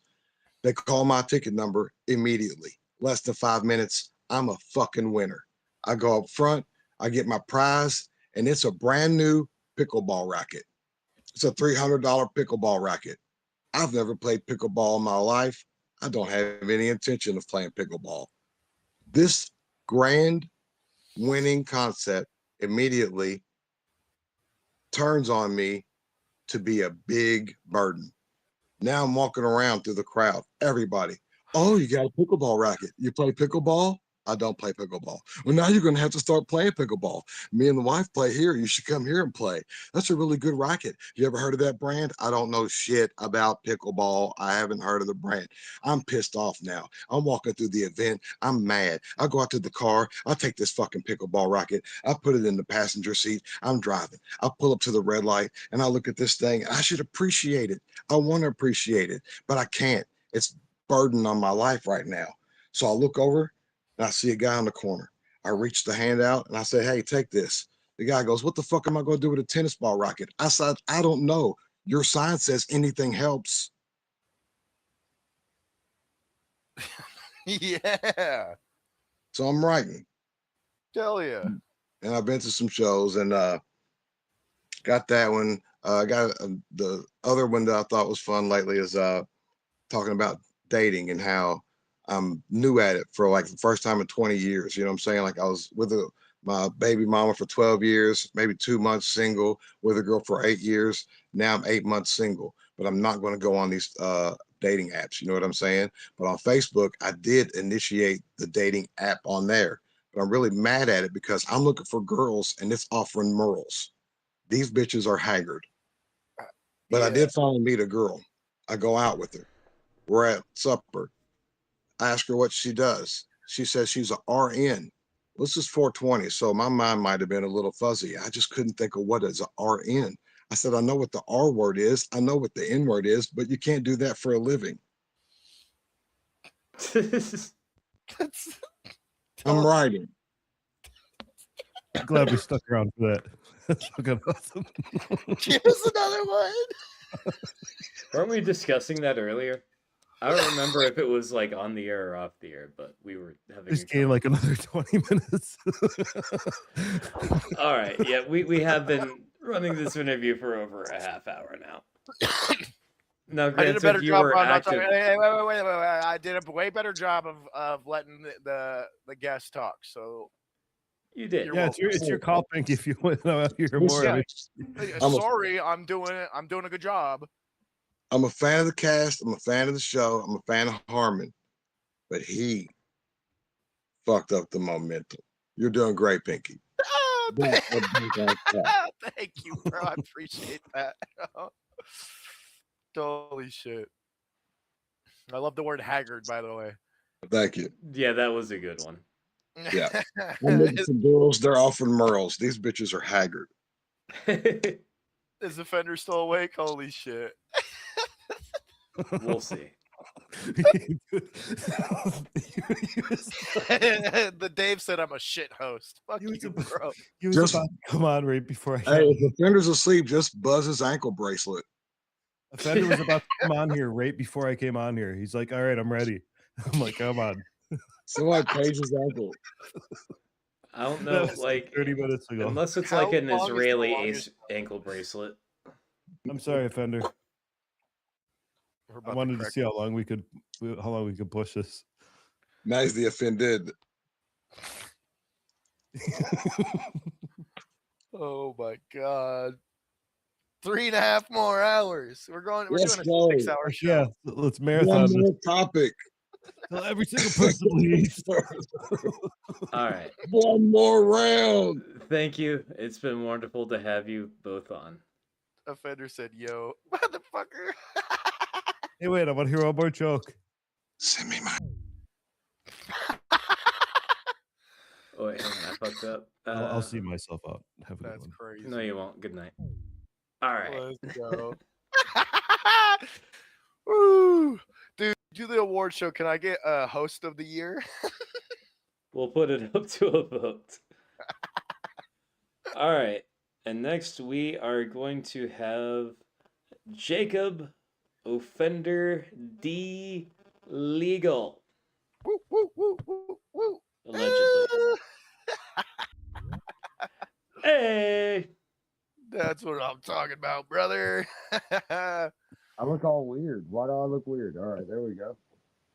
I mean that's not a question for us. He's like, that's a you problem, not a me problem. You look fine to me. Yeah, you usually look weird, bro. Yeah, thanks, dude. Appreciate it. Yeah, I got you. But I'm gonna be honest. You guys aren't catching me in the best light. I'm in the middle of a build right now. yeah, I see that. I see that you appear to be back on the short bus. I am back on the short bus, and I am refabbing it for this tour to make it more comfortable for all comics involved. And let me just tell you what the project I have going on. It is, I'll be honest, this is not a good look for an Alabama guy. It's gonna kind of look like I've been doing meth. I'm not gonna I'll give you guys the tour, but it's not pretty, okay? This ain't what it looked like. Okay. So you like the episode? All right, hold on. I just Did I realized do okay? Yeah, I don't want to incriminate myself. All right, hold on. That sounds like a good dating app for people like Offender. Incriminate. Just dating for felons. Yeah, hey, that's actually beautiful. That's a great. So this bed used to be a lot higher. It used to go way up higher, and I chopped the base down.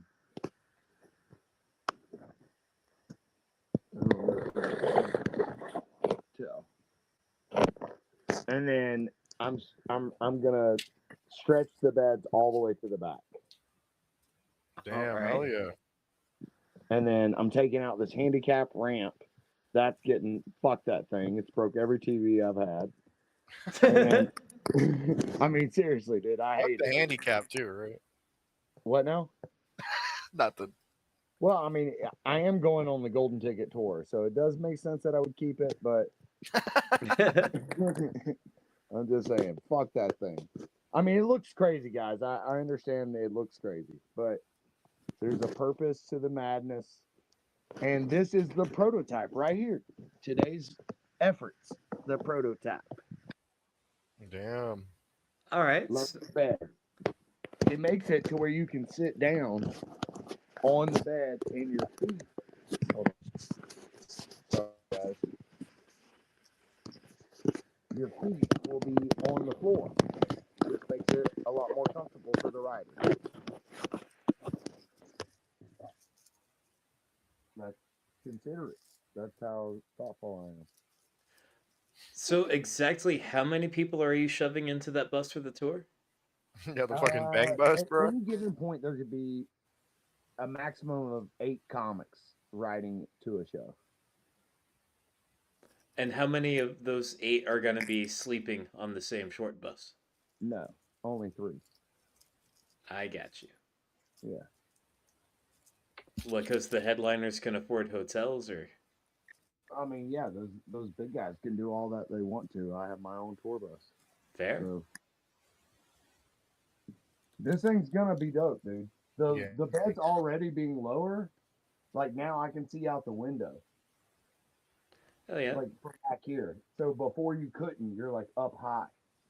And it didn't make much sense.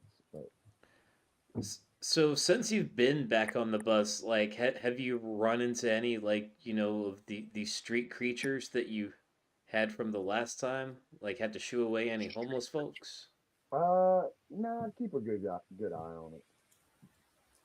And I'm well known. Everybody knows this. So you fuck with this bus, you're fucked up. Bad decision. I mean, like, I feel like another door guy would be like, "Hey, man, this is how you know." The guy that drives that bus wears an orange jumpsuit and Thor costume, so I don't know what day it is for him. Hey, I thought it was amazing. I just want to give a big fucking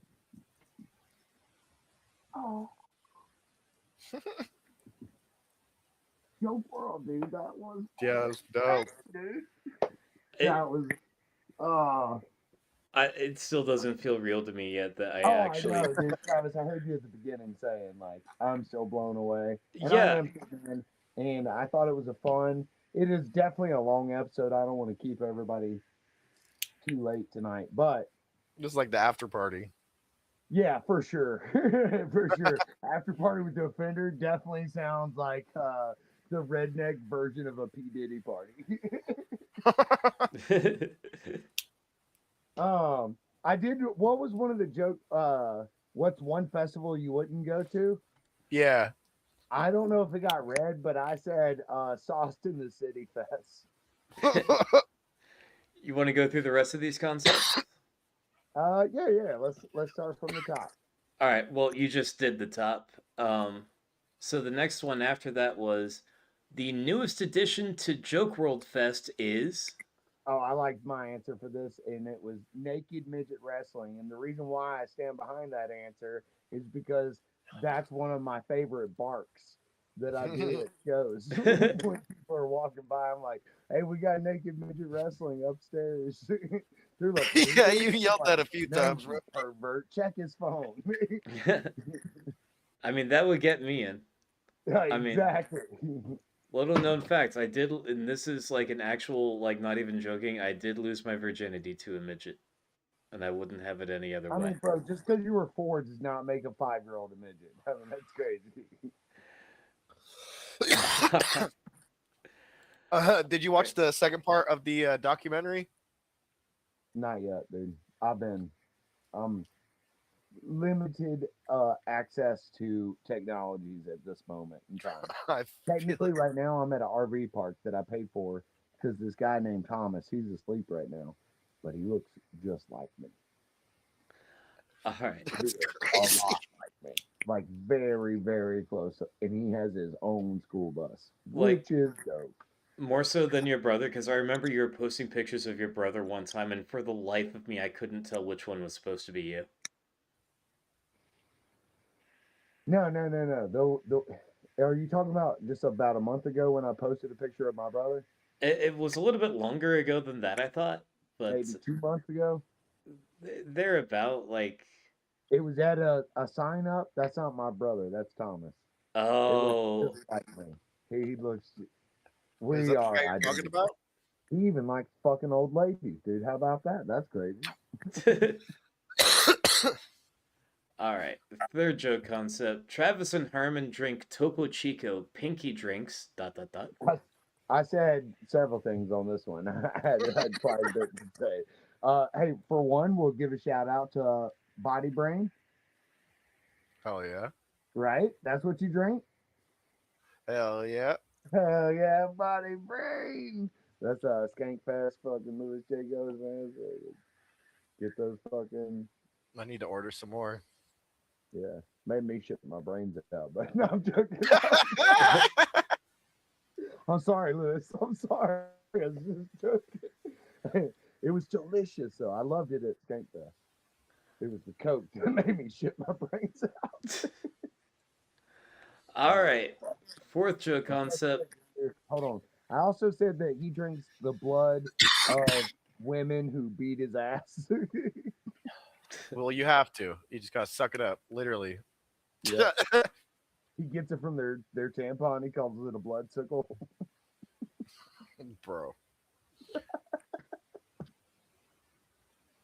What happens in Florida stays in Florida. Whoa. Go-gurt for real men. Oh, that's crazy. That's crazy. That's so gross. That's disgusting. Someone's literally getting off to that joke right now. That's nuts. All right, Zach, no breaks Estrada. Fucking put your dick away. Yeah, I don't think he's in chat. God. All right. So when he watches this, we can clip it. Clip. I don't think. I think I'm getting clipped out of this one. Nah, you're good, thank you. Life is life, man. You gotta have fun. Who actually gives a fuck? I mean, really. I know, we're just fucking around. All right. The last thing you want to hear at a brewery show. We're out of beer. Fair. All right. And then last. I mean, did that not get said? No, I don't think so. Or That's if it... crazy. That's the best one. That's a clean joke. It's hard to write clean. I'm a dirty man. Seriously, I haven't had a shower in like 2 days. Yeah, I was about to say, especially now that you ain't got a shower at your spot no more. Nah, I should be stopping by Blazing Nana's house now. Shout out Blazing Nana. Hell yeah. Shouts Hey, out. making some pancakes, eggs, and sausage today, dude. Blazing Nana, best Nana I ever had, dude. I promise you that. Nice. I couldn't smoke weed with my real Nana. All right. The last joke concept I don't have anymore. I deleted it so I could fuck around with it. The last one that I have actually wrote is, what is the most illegal thing you've ever done while you're fucked up at work? The most illegal thing I've ever That's done crazy. while I'm fucked up at work. Bro. You went silent when you said it. What the fuck? In the famous words of Mark Neuer, what are you trying to do to me here? I didn't make any of the concepts tonight. The last one was Pinky's hometown is famous for what? I feel like what's your homegirl's name that went on that Operation Sting thing? Amanda Panda. Yeah. I feel like she wrote that last question. She tried to get some more evidence. That's great. Yeah, I don't talk to her no more. Bro, you're probably good, dude. I know, right? Yeah, You sorry. about to So, be a yeah, witness if to a if fucking Amanda Panda reaches out to any of y'all, please be careful. Yeah, Amanda Panda. They should call her Amanda Red and Blues because that's who she's calling. She was doing the blues. Oh, that sucks. Uh-oh. Yikes. Well, we always end on a good note. Comedy Writers Guild. Better to do the blacks than the blues. That's what my dad always said. I've been on here for 4.5 hours. I know, dude. It's ridiculous. It's been a great time, though. I love you, gentlemen. Oh, it's been awesome. Tell us the bus golden ticket will tour. not look like this for much longer. What's that? I said the bus will not look like this for much longer. Like literally tomorrow, I should have 3/4 of the beds built. Well, fuck yeah. All right, before you go, do you want to tell the people when and where they can find you on the golden ticket tour? Oh man, go to goldenTicketTour.com. You're going to see some of the best comics coming from the Austin scene, the Houston scene. Some of these cats are golden ticket winners. We got Colin Sledge. We've got Tony Scar on a couple of the shows. JJ Alexander. We've got Tiny Ring, Drew Nickens, and Gary Gia, who put it all together. Myself, which will be helping Bark. Then we have Alizar Guzman and Pickle from New Orleans. So this is going to be some great shows. We're going to be all the way from South Dakota, Kansas City, Missouri. We're going to be in Oklahoma. We're going to be in Colorado. Go to GoldenTicketTour.com. Check that out. You will see all the links to the information. Follow me on Instagram, Offender525. We will be coming to a city near you, and it's gonna be dope. And the bus is coming too. So if you see me on the bus, fucking honk a horn, throw a 5 in the tank. I could use it. Fuck yes. Let's fucking go. Shout out Gary Gia, dude. Motherfucker, dude. This guy's a genius, dude. Yeah, it's crazy that he put all that together. That's Oh man, dude, hardest working fool in the business. If anybody wants to know, we need Kansas City. We need all the cities, but Kansas City. If you want to come to a destination, buy Kansas City. Right now. Go online, GoldenTicketTour.com. Hey, that was pretty good. fuck yeah. We'll have to clip that one, use it for an ad. Get that. Hey, Gary just got on my ass about making a promo video. I'm like, I got you, bro. Just did it. Yeah. Yeah. No, but I am excited, and it's a push in the right direction. It's the next evolution of my comedic career, and I think for CWG members that are even at their, how many we still got watching right now? 13. 13. 14. Man, I bet they're the OGs. I bet they're the OGs. You know, down here since day one. Pinky, you got absorbed into the OGs because you are an OG. I got sexed in. Yeah, you got sex in. That's crazy. I didn't think we were going to tell everybody that today, dude. That's fucking nuts. I thought we were going to talk about this. We're going to do a big reveal. No, If but anyone is still in the chat, give some love for Joke World, and I'll record the chat and send it to him. bro, that's so insane that Joke WRLD was on here. I remember when I was in prison watching Kill Tony, Joke WRLD was also something that I was like diehardly invested into because I was like, these guys know the inner scoop. They're telling all the types of things. They're interviewing comics. I watched Hot Breath, all of it, dude. Trying to learn how to do this before I ever even got here. So the fact that we interviewed them tonight is fucking sick, dude. Fucking bananas, dude. Huge win, and thank him. I know what's his name. It's Jake, right? Yeah. What's his last name? I don't remember. Social security number. Yeah, I was gonna say I don't know if he barely ever says Jake. I know he doesn't want to be called like he's not Joke WRLD, but like just the whole thing, you know, as an entity in a thing. It was really awesome, and I think that I think we should aspire to be like them, you know, and have relationships like them, and the way they do things is very cutting edge, and I think it just is a huge compliment. Um, I don't know, man. It just seemed unreal. I think we're headed in the right direction. That's what I'm saying. Yeah, and we're only not even a year and a half in. So Yeah, exactly. And we're still learning and growing, and that was just really cool to get. And I thought you guys asked really great questions. I like the technical difficulty questions and all of it. thank I you. mean, I thought they were really awesome. Yeah, and that's just where CWG is a year and a half in, where Offender is a year and a half in, is also fucking bananas, going on a fucking whole like American comedy tour with well-known names from Kill Tony. It's insane. I'm literally I'm building the bus right now so I can have the golden ticket people on my bus, dude. It's nuts to me, dude. And it's like I don't care about not being a golden ticket winner. They don't bother my heart not one bit. Cause guess what, baby? This right here, this ain't have nothing to do with getting a golden ticket. This is just pure hard work, dedication, being patient, waiting, keeping what I had, right? This fucking bus, you know, back to the bus, you know. But it's home and it's mine and I get to take it on the road.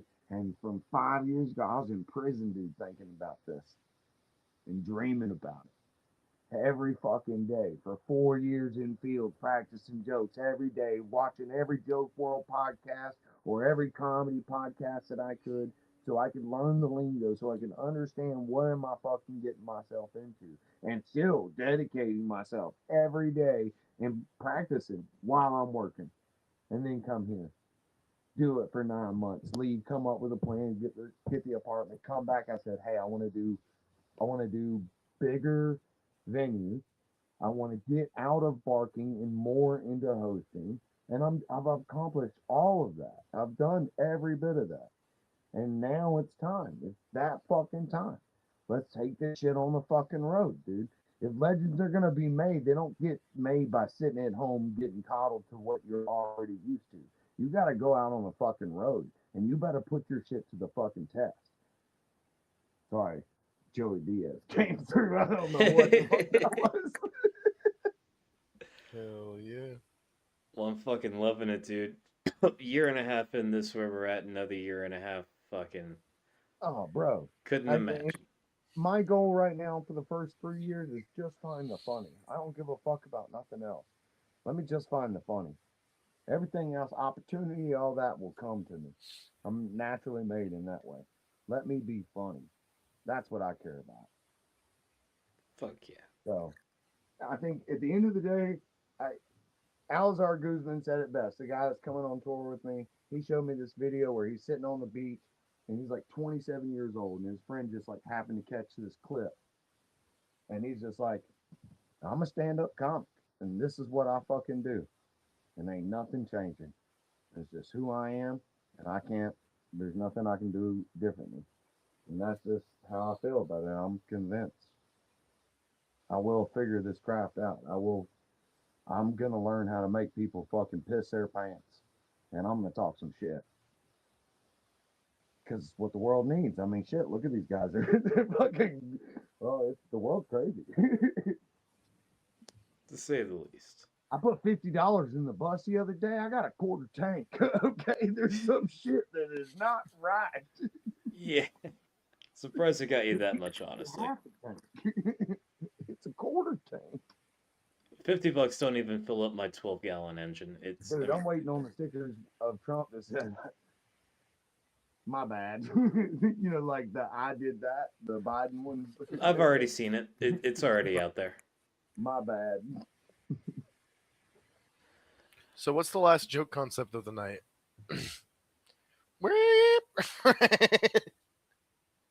Dude, I can't believe this is the longest running episode ever. The longest interview, the longest episode. I mean, we breaking records. We used to go about this long pretty regularly back when we were still trying to hack it out on YouTube, and I read all of the jokes. Yeah, Damn. I had a hard time chiming in because I was obviously a little busy. Yeah. But how you guys playing? I was listening. Well, hell yeah, and thank you. All right, but yeah, you're right. We have been running a long time, and No, we got a bonus round. work comes early. I submitted a few images, and we're doing the caption episode. Don't think I won't kick off the host.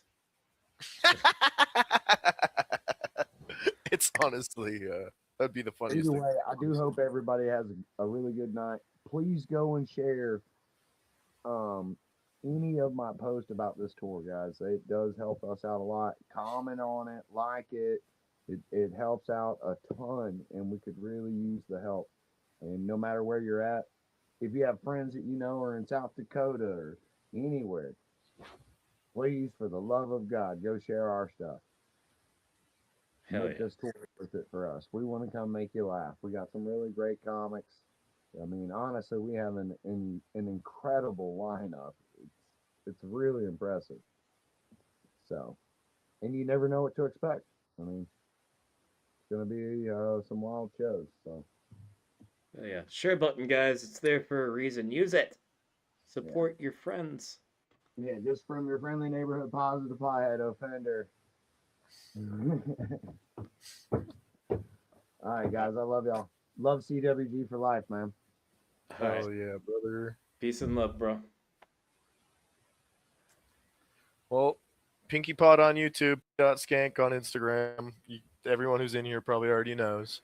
Yep. Be sure to check out the rest of our affiliated podcasts. Pinky's Pod, the Pinky being over there. There. Yeah. Check out Higher Consciousness, Lower Standards. Check out Let's Ruin Our Lives. And I also have a GoFundMe. Please help me get to Tacoma. I already bought the plane ticket. I'm going. I just need to not land in financial ruin when I get back. All right. That's about all. All right. See you soon. Peace and love.